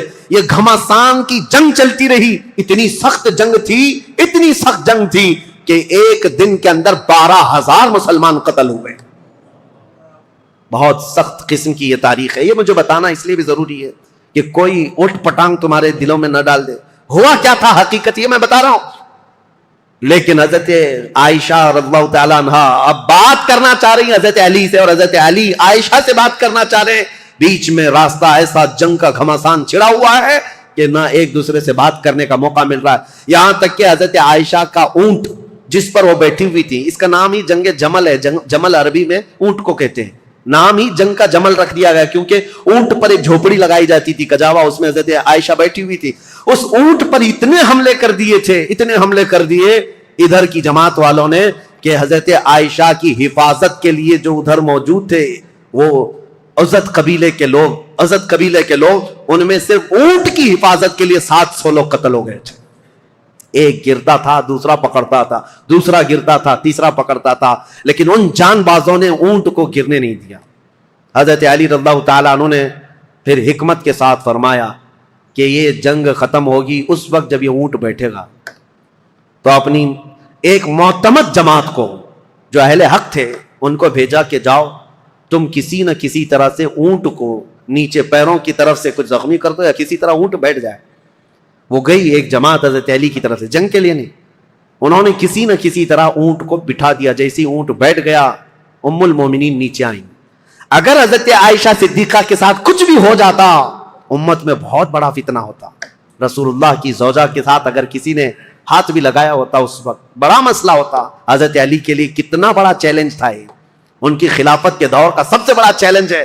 ایک طرف ام المومنین کی عزت کو بچانا ہے کیونکہ پورے مومنین کا وقار ہے, رسول اللہ کا گھر ہے, تو حضرت علی نے گرنے نہیں دیا. اور اس کے بعد حضرت علی رضی اللہ تعالیٰ عنہ نے پیغام بھیجا حضرت عائشہ کو کسی نہ کسی طرح سے اس کجاوے سے نکال کر لایا. جیسے ہی نکال کر کے لایا گیا ام المومنین رو رہی تھی. حضرت علی کرم اللہ وجہہ الکریم وہاں گئے تو ان کی آنکھوں میں بے اختیار آنسو تھے, پھوٹ کر رو رہے تھے کیونکہ جانتے تھے ایک ہی گھر کے ہیں. حضرت علی رضی اللہ تعالیٰ عنہ سے سب سے پہلے حضرت عائشہ کھڑی ہوئی, کہا اے علی بن ابی طالب, صرف ایک غلط فہمی کی وجہ سے یہاں تک معاملہ پہنچ گیا. حضرت علی نے کہا ماں عائشہ صدیقہ آپ سچ کہتی ہیں کہ غلط فہمی نے یہاں تک پہنچا دیا. دونوں کے وہی جملے تھے, دونوں کے وہی جملے تھے. حضرت عائشہ کہتی ہے میں ہرگز نہیں چاہتی تھی کہ خون مسلم بہہ جائے, کسی مسلمان کا قتل ہو جائے, لیکن اتنا بڑا معاملہ پیش آیا. دونوں یہ عظیم صحابہ, وہ زوجہ ہیں, یہ صحابی ہیں, داماد ہیں, رونے لگے. اس معاملے پر بہت گریہ وزاری کی. اس کے بعد مولا کائنات علی بن ابی طالب بیٹھے ہوئے تھے. ایک شخص آیا حضرت زبیر کے قتل کا پیغام لے کر آیا. کہا حضرت زبیر کو نیزہ مار کر شہید کیا گیا ہے. حضرت علی نے کہا سنو رسول اللہ صلی اللہ علیہ وسلم کی حدیث میں اس کو سنا دوں جس نے حضرت زبیر کو قتل کیا. میں گواہ ہوں, رسول اللہ نے اپنی زندگی میں فرمایا تھا اے علی دیکھنا ایک دن آئے گا میرے اس زبیر کو کچھ لوگ بے گناہ قتل کر دیں گے, اور علی تو اسے بشارت دے دینا کہ وہ شخص اپنی تلوار سمیت ہمیشہ کے لیے دوزخ میں جائے گا. حضرت علی نے کہا بشارت ہو تجھ کو ابن صفیہ کا قتل کرنے والے, کیونکہ حضرت زبیر کی ماں کا نام صفیہ تھا جو رسول اللہ کی پھوپھی, ان کے قتل کرنے والے کو حضرت علی نے جہنم کی بشارت دی. اور ادھر حضرت علی کی رضی اللہ تعالیٰ عنہ کی جماعت میں جو صحابہ تھے ان میں بھی بہت سارے قتل ہوئے.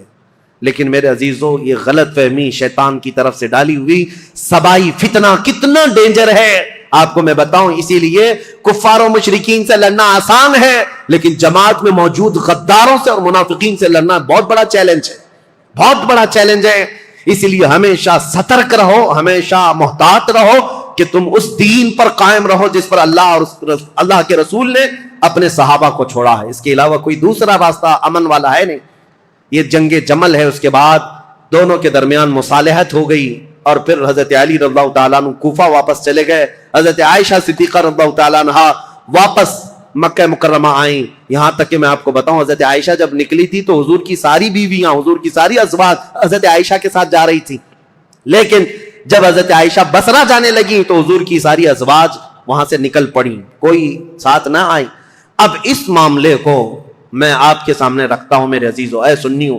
پہلی بات تو یہ ہے ہم میں سے کوئی اس لائق نہیں کہ ان دو جماعتوں میں کسی ایک کو کے لیے فیصلہ کر سکے. کیا آپ میں سے کسی کی اہلیت ہے؟ کوئی اس لائق نہیں کہ کبھی حضرت علی کے بارے میں فیصلہ دے یا حضرت عائشہ کے بارے میں فیصلہ دے جب تمہیں پتا ہے میری حیثیت ہے ہی نہیں. ارے ماں باپ لڑ جائیں تو بچے کی یہ حیثیت نہیں ہوتی کہ وہ ماں باپ میں فیصلہ کرے. وہ تو امت کے ان کبار لوگوں کی بات ہے جو رسول اللہ کی شرف صحابیت حاصل کیے ہوئے ہیں. پہلی بات اپنی زبان کو لگام دینا. یہ ہوا تھا تو یہاں ایسا نہیں ہونا تھا, وہاں ایسا نہیں ہونا تھا. یہ کوئی گھر کا حادثہ نہیں ہے, کسی گلی محلے کا حادثہ نہیں ہے. یہ دو جماعتیں صحابہ کی, دونوں جماعتیں جن کے متعلق قرآن کی آیتیں ہیں رضی اللہ عنہم ورضوا عنہ, اللہ ان سے راضی ہوا اور وہ اللہ سے راضی ہیں. وَكُلًّا وَعَدَ اللَّهُ الْحُسْنَى 27 پارے کی آیت ہے. اللہ نے فرمایا ان سب سے اللہ نے جنت کا وعدہ فرمایا, جنت کا وعدہ فرمایا. غلط فہمی سے ہونے والی یہ جنگ اگرچہ کئی مسلمانوں کا قتل ہوا لیکن اس پر اللہ کریم کی بارگاہ میں فیصلہ ہوگا اور رب العالمین احکم الحاکمین یوم قیامت یہ فیصلہ فرمائے گا. اور اسی لیے اے لوگوں اپنی زبانیں دراز کر کے خود فیصلہ دے کر کہیں تم اپنے ایمان کو خراب مت کر لینا, کہیں اپنی آخرت کو خراب مت کر لینا. اب آئندہ سے میں آپ کو بتاؤں جنگ جمل اور اسی طرح کی حضرت امیر معاویہ کے ساتھ ایک جنگ ہو گئی, جنگ صفین.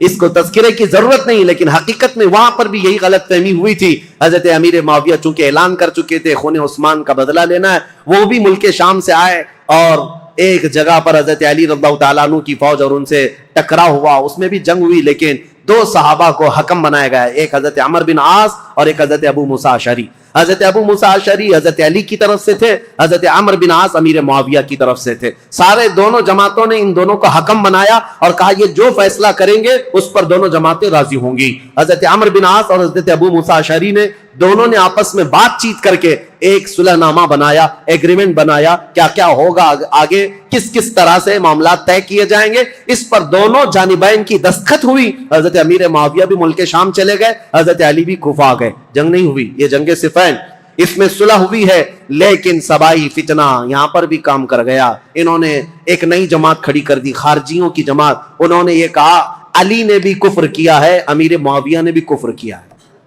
دونوں کے بارے میں کہا کیوں؟ کہا دونوں نے حکم بنایا، اپنا فیصل بنایا، اور حکم صرف اللہ ہے، حکم صرف اللہ ہے. لا حکم الا للہ آیت پڑھتے تھے اور کہتے تھے قرآن میں تو ہے اللہ ہی حکم ہے، اللہ کے علاوہ کوئی حکم نہیں. حضرت علی نے اس کے متعلق یہ فرمایا تھا کلمۃ حق ارید بها الباطل، کلمہ تو حق ہے جو کہہ رہے ہیں، لیکن اس سے معنی باطل مراد لے رہے ہیں. جیسے آج بھی بہت ساری جماعتیں ہیں آیتوں کو کس پر فٹ کر دیتے ہیں. مشرکین پر اتری ہوئی، مشرکین کے لیے اتری ہوئی آیتیں وہ مومنین پر فٹ کر دیتے ہیں. خارجی ایک جماعت تیار ہوئی جو حضرت امیر معاویہ کی بھی دشمن، حضرت علی کی بھی دشمن. ان لوگوں نے یہ فتنہ اٹھایا کہ یہ دونوں جماعتیں کافر ہو گئی، ہم اپنی جماعت لے کر الگ ہوتے ہیں. اور یہ جماعت ایک پھر نہیں بنی، شیعہ حضرات کے بعد ایک خارجی جماعت. اور یہ جب کافر خود ہو گئے، ظاہر سی بات ہے رسول اللہ کے دو صحابہ کو کافر کہنا خود کافر ہونا ہے.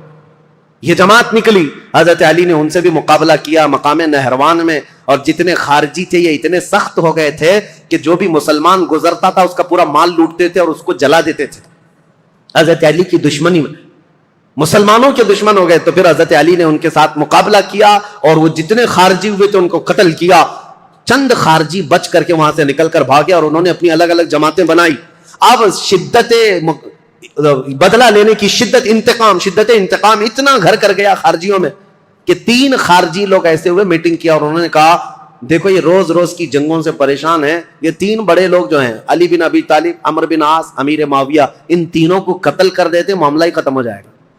نعوذ باللہ. یہ 3 کاموں کے لیے عبد الرحمن بن ملجم، عمر بن بکیر اور ایک شخص اور تھا برکہ بن عماد یا کچھ اس کا نام برکہ تھا. یہ 3 خارجی لوگ تھے. میٹنگ کیا، کہا ہم تینوں ایک ہی دن کا انتخاب کرتے ہیں، ایک ہی دن تینوں کو ماریں گے.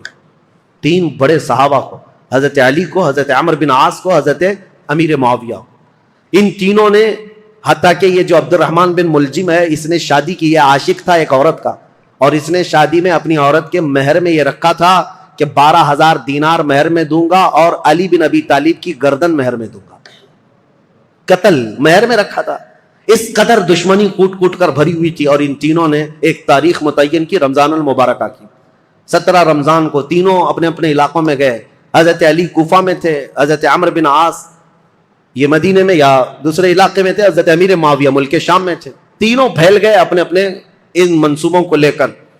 اور حضرت امیر معاویہ حضرت عمر بن عاص کے لیے جو لوگ گئے تھے، ایک برکہ اور ایک جو حضرت عمر بن عاص کو قتل کرنے والا تھا، یہ تینوں بکیر، عمر بن بکیر، یہ دونوں جو ہے اپنی پلاننگ میں فیل ہوئے. لیکن عبد الرحمن بن ملجم یہ تلوار کو زہر میں بجھا کر کے کوفہ میں روز انتقام کی آگ میں بھڑکتا رہا.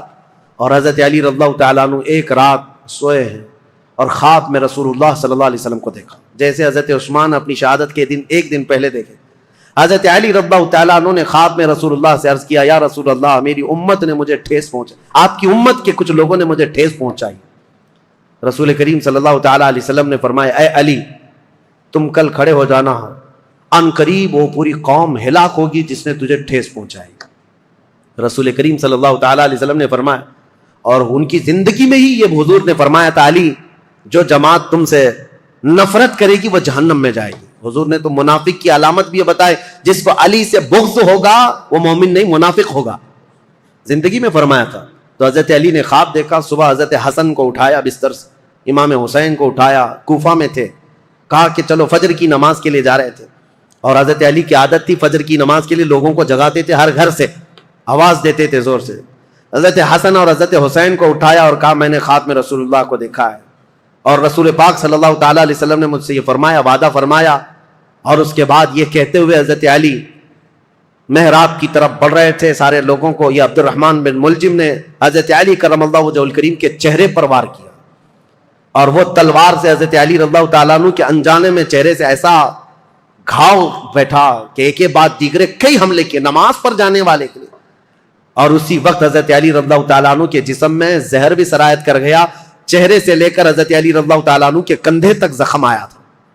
آپ زمین پر آ گئے تو آپ کو سارے لوگوں نے اٹھایا. یہ فجر کا وقت تھا، 17 رمضان المبارک کی تاریخ تھی. مولا کائنات علی مرتضیٰ رضی اللہ تعالیٰ عنہ کو گھر لایا گیا تو آپ جام شہادت نوش فرما گئے. اس حیدر کرار فاتح خیبر کی شہادت ہو گئی 17 رمضان کو. مارنے والا قاتل عبد الرحمن بن ملجم، اس کو پکڑ کر کے لوگوں نے ٹکڑے کر دیے تھے اور اس کے ٹکڑے جلا دیے گئے تھے. خارجی تھا، لیکن میرے عزیزوں، مولا کرم اللہ وجہ الکریم علی بن ابی طالب کے قتل کے ساتھ ہی اسلام کا تاریخ کا ایک دروازہ بند ہو گیا.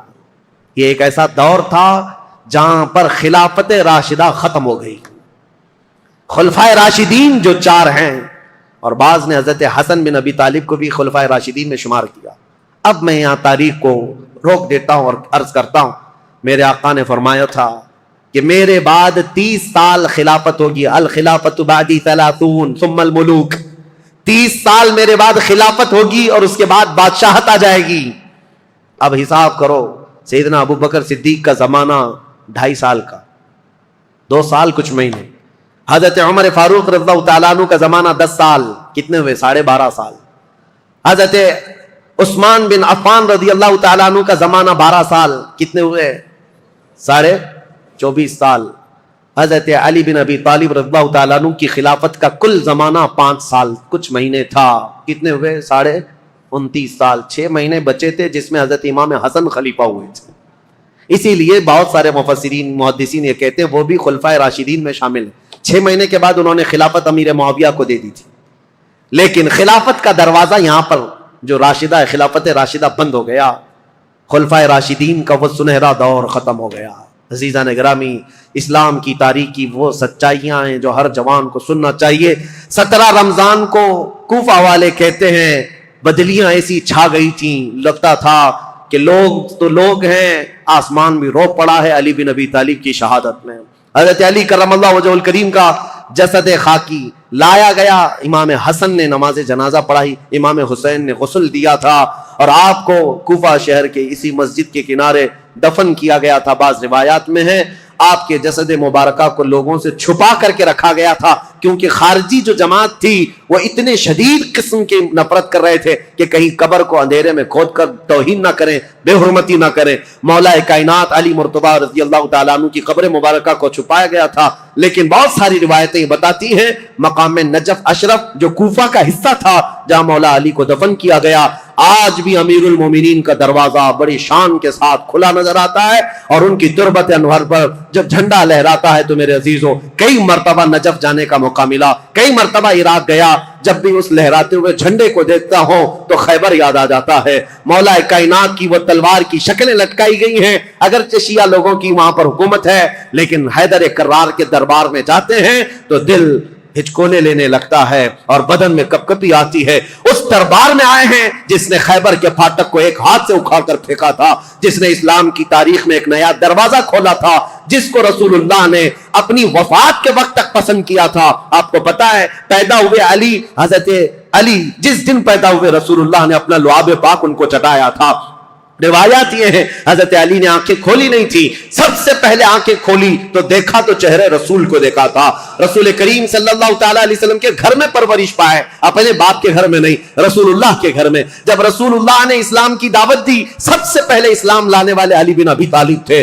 جنگوں میں ہر جگہ شریک، بدر میں بڑھ کر مقابلہ کرنے والے، احد میں حضرت علی کے جسم پر 18 زخم ایسے تھے جن ہر زخم سے خون رستا تھا۔ صحابہ کہتے ہیں ہم کہتے تھے علی کو کہ زخموں کی پٹی کر لو، لیکن وہ دوڑے جاتے تھے کہ میں رسول اللہ کو دیکھ لوں۔ میدان جنگ میں اس طرح ثابت قدم رہنے والے۔ ایک مرتبہ لوگوں نے کہا حضرت علی ان کے پنڈلی میں ایک تیر ایسا چبھ گیا تھا کہ نکالتے تو گوشت نکل آ جاتا تھا، آپ نکالنے نہیں دے رہے تھے۔ لوگوں نے کہا علی بن ابی طالب کی اس پنڈلی سے تیر اس وقت نکالو جب یہ نماز پڑھنے کے لیے چلے جائیں، اس لیے کہ نماز میں ایسے ماہ ہو جاتے تھے دنیا و ما فیہا سے بے خبر، دنیا میں ہو کیا رہا ہے، کیونکہ وہ اپنے خالق کائنات کے رب کے حضور سجدہ کرتے۔ جو لوگوں نے یہ کہا حضرت علی جیسی نماز کے لیے رکعت باندھے، ان کی پنڈلی سے یہ تیر کھینچ کر نکالا گیا، اس تیر کے ساتھ گوشت بھی نکل کر کے آ گیا، لیکن ان کی نماز نہیں ٹوٹی، نماز مکمل کیا۔ سلام پھیرنے کے بعد لوگوں سے پوچھا کس نے میری پنڈلی سے تیر نکالا اور کس وقت نکالا، مجھے تو خبر ہی نہ ہوئی۔ وہ حیدر کرار کی نماز تھی، رسول اللہ کے ساتھ ہر گھڑی رہنے والے حضور صلی اللہ تعالی علیہ وسلم نے اپنی عزیز لخت جگر فاطمہ الزہرا کے لیے کسی کو منتخب کیا تھا، وہ علی بن ابی طالب کو منتخب کیا تھا۔ اور یہ بات بھی بتا دوں، رسول اللہ نے اپنے جانے کے وقت جن لوگوں کا نام فرمایا تھا کہ میں ان لوگوں سے راضی ہوں، وہ کون لوگ تھے جن کے ناموں میں حضرت علی کا نام تھا؟ حضور نے فرمایا میں ان سے راضی ہوں۔ وفات کے وقت بھی رسول اللہ ان سے راضی تھے، اور حضور صلی اللہ تعالی علیہ وسلم کے پردہ کرنے کے بعد جو سعادت حاصل ہوئی حضرت علی کو، حضور صلی اللہ تعالی علیہ وسلم کا کفن حضرت علی نے باندھا تھا، تجہیز و تکفین آپ نے فرمائی تھی، اور رسول کریم صلی اللہ تعالی علیہ وسلم کو آخری مرتبہ قبر انور میں جو اتارا گیا ہے، اس قبر میں اترنے والے بھی علی بن ابی طالب تھے۔ یہ فضائل، یہ کمالات بے شمار ہیں۔ مولا علی کرم اللہ وجہہ الکریم ان سارے فضائل و کمالات کو لے کر 17 رمضان المبارکہ کو یہ سورج غروب ہو گیا اور دنیا میں اندھیرا چھا گیا، فتنوں کا ایک نیا دور کھلا، اور پھر ایسے فتنے کہ آج تک تھم نہ سکے اور قیامت تک رک نہ سکیں گے۔ مولا علی شیر خدا، ان کی تربت پر کروڑوں سلام، ان کی تربت انور پر لاکھوں انوار و تجلیات رب کی اترے۔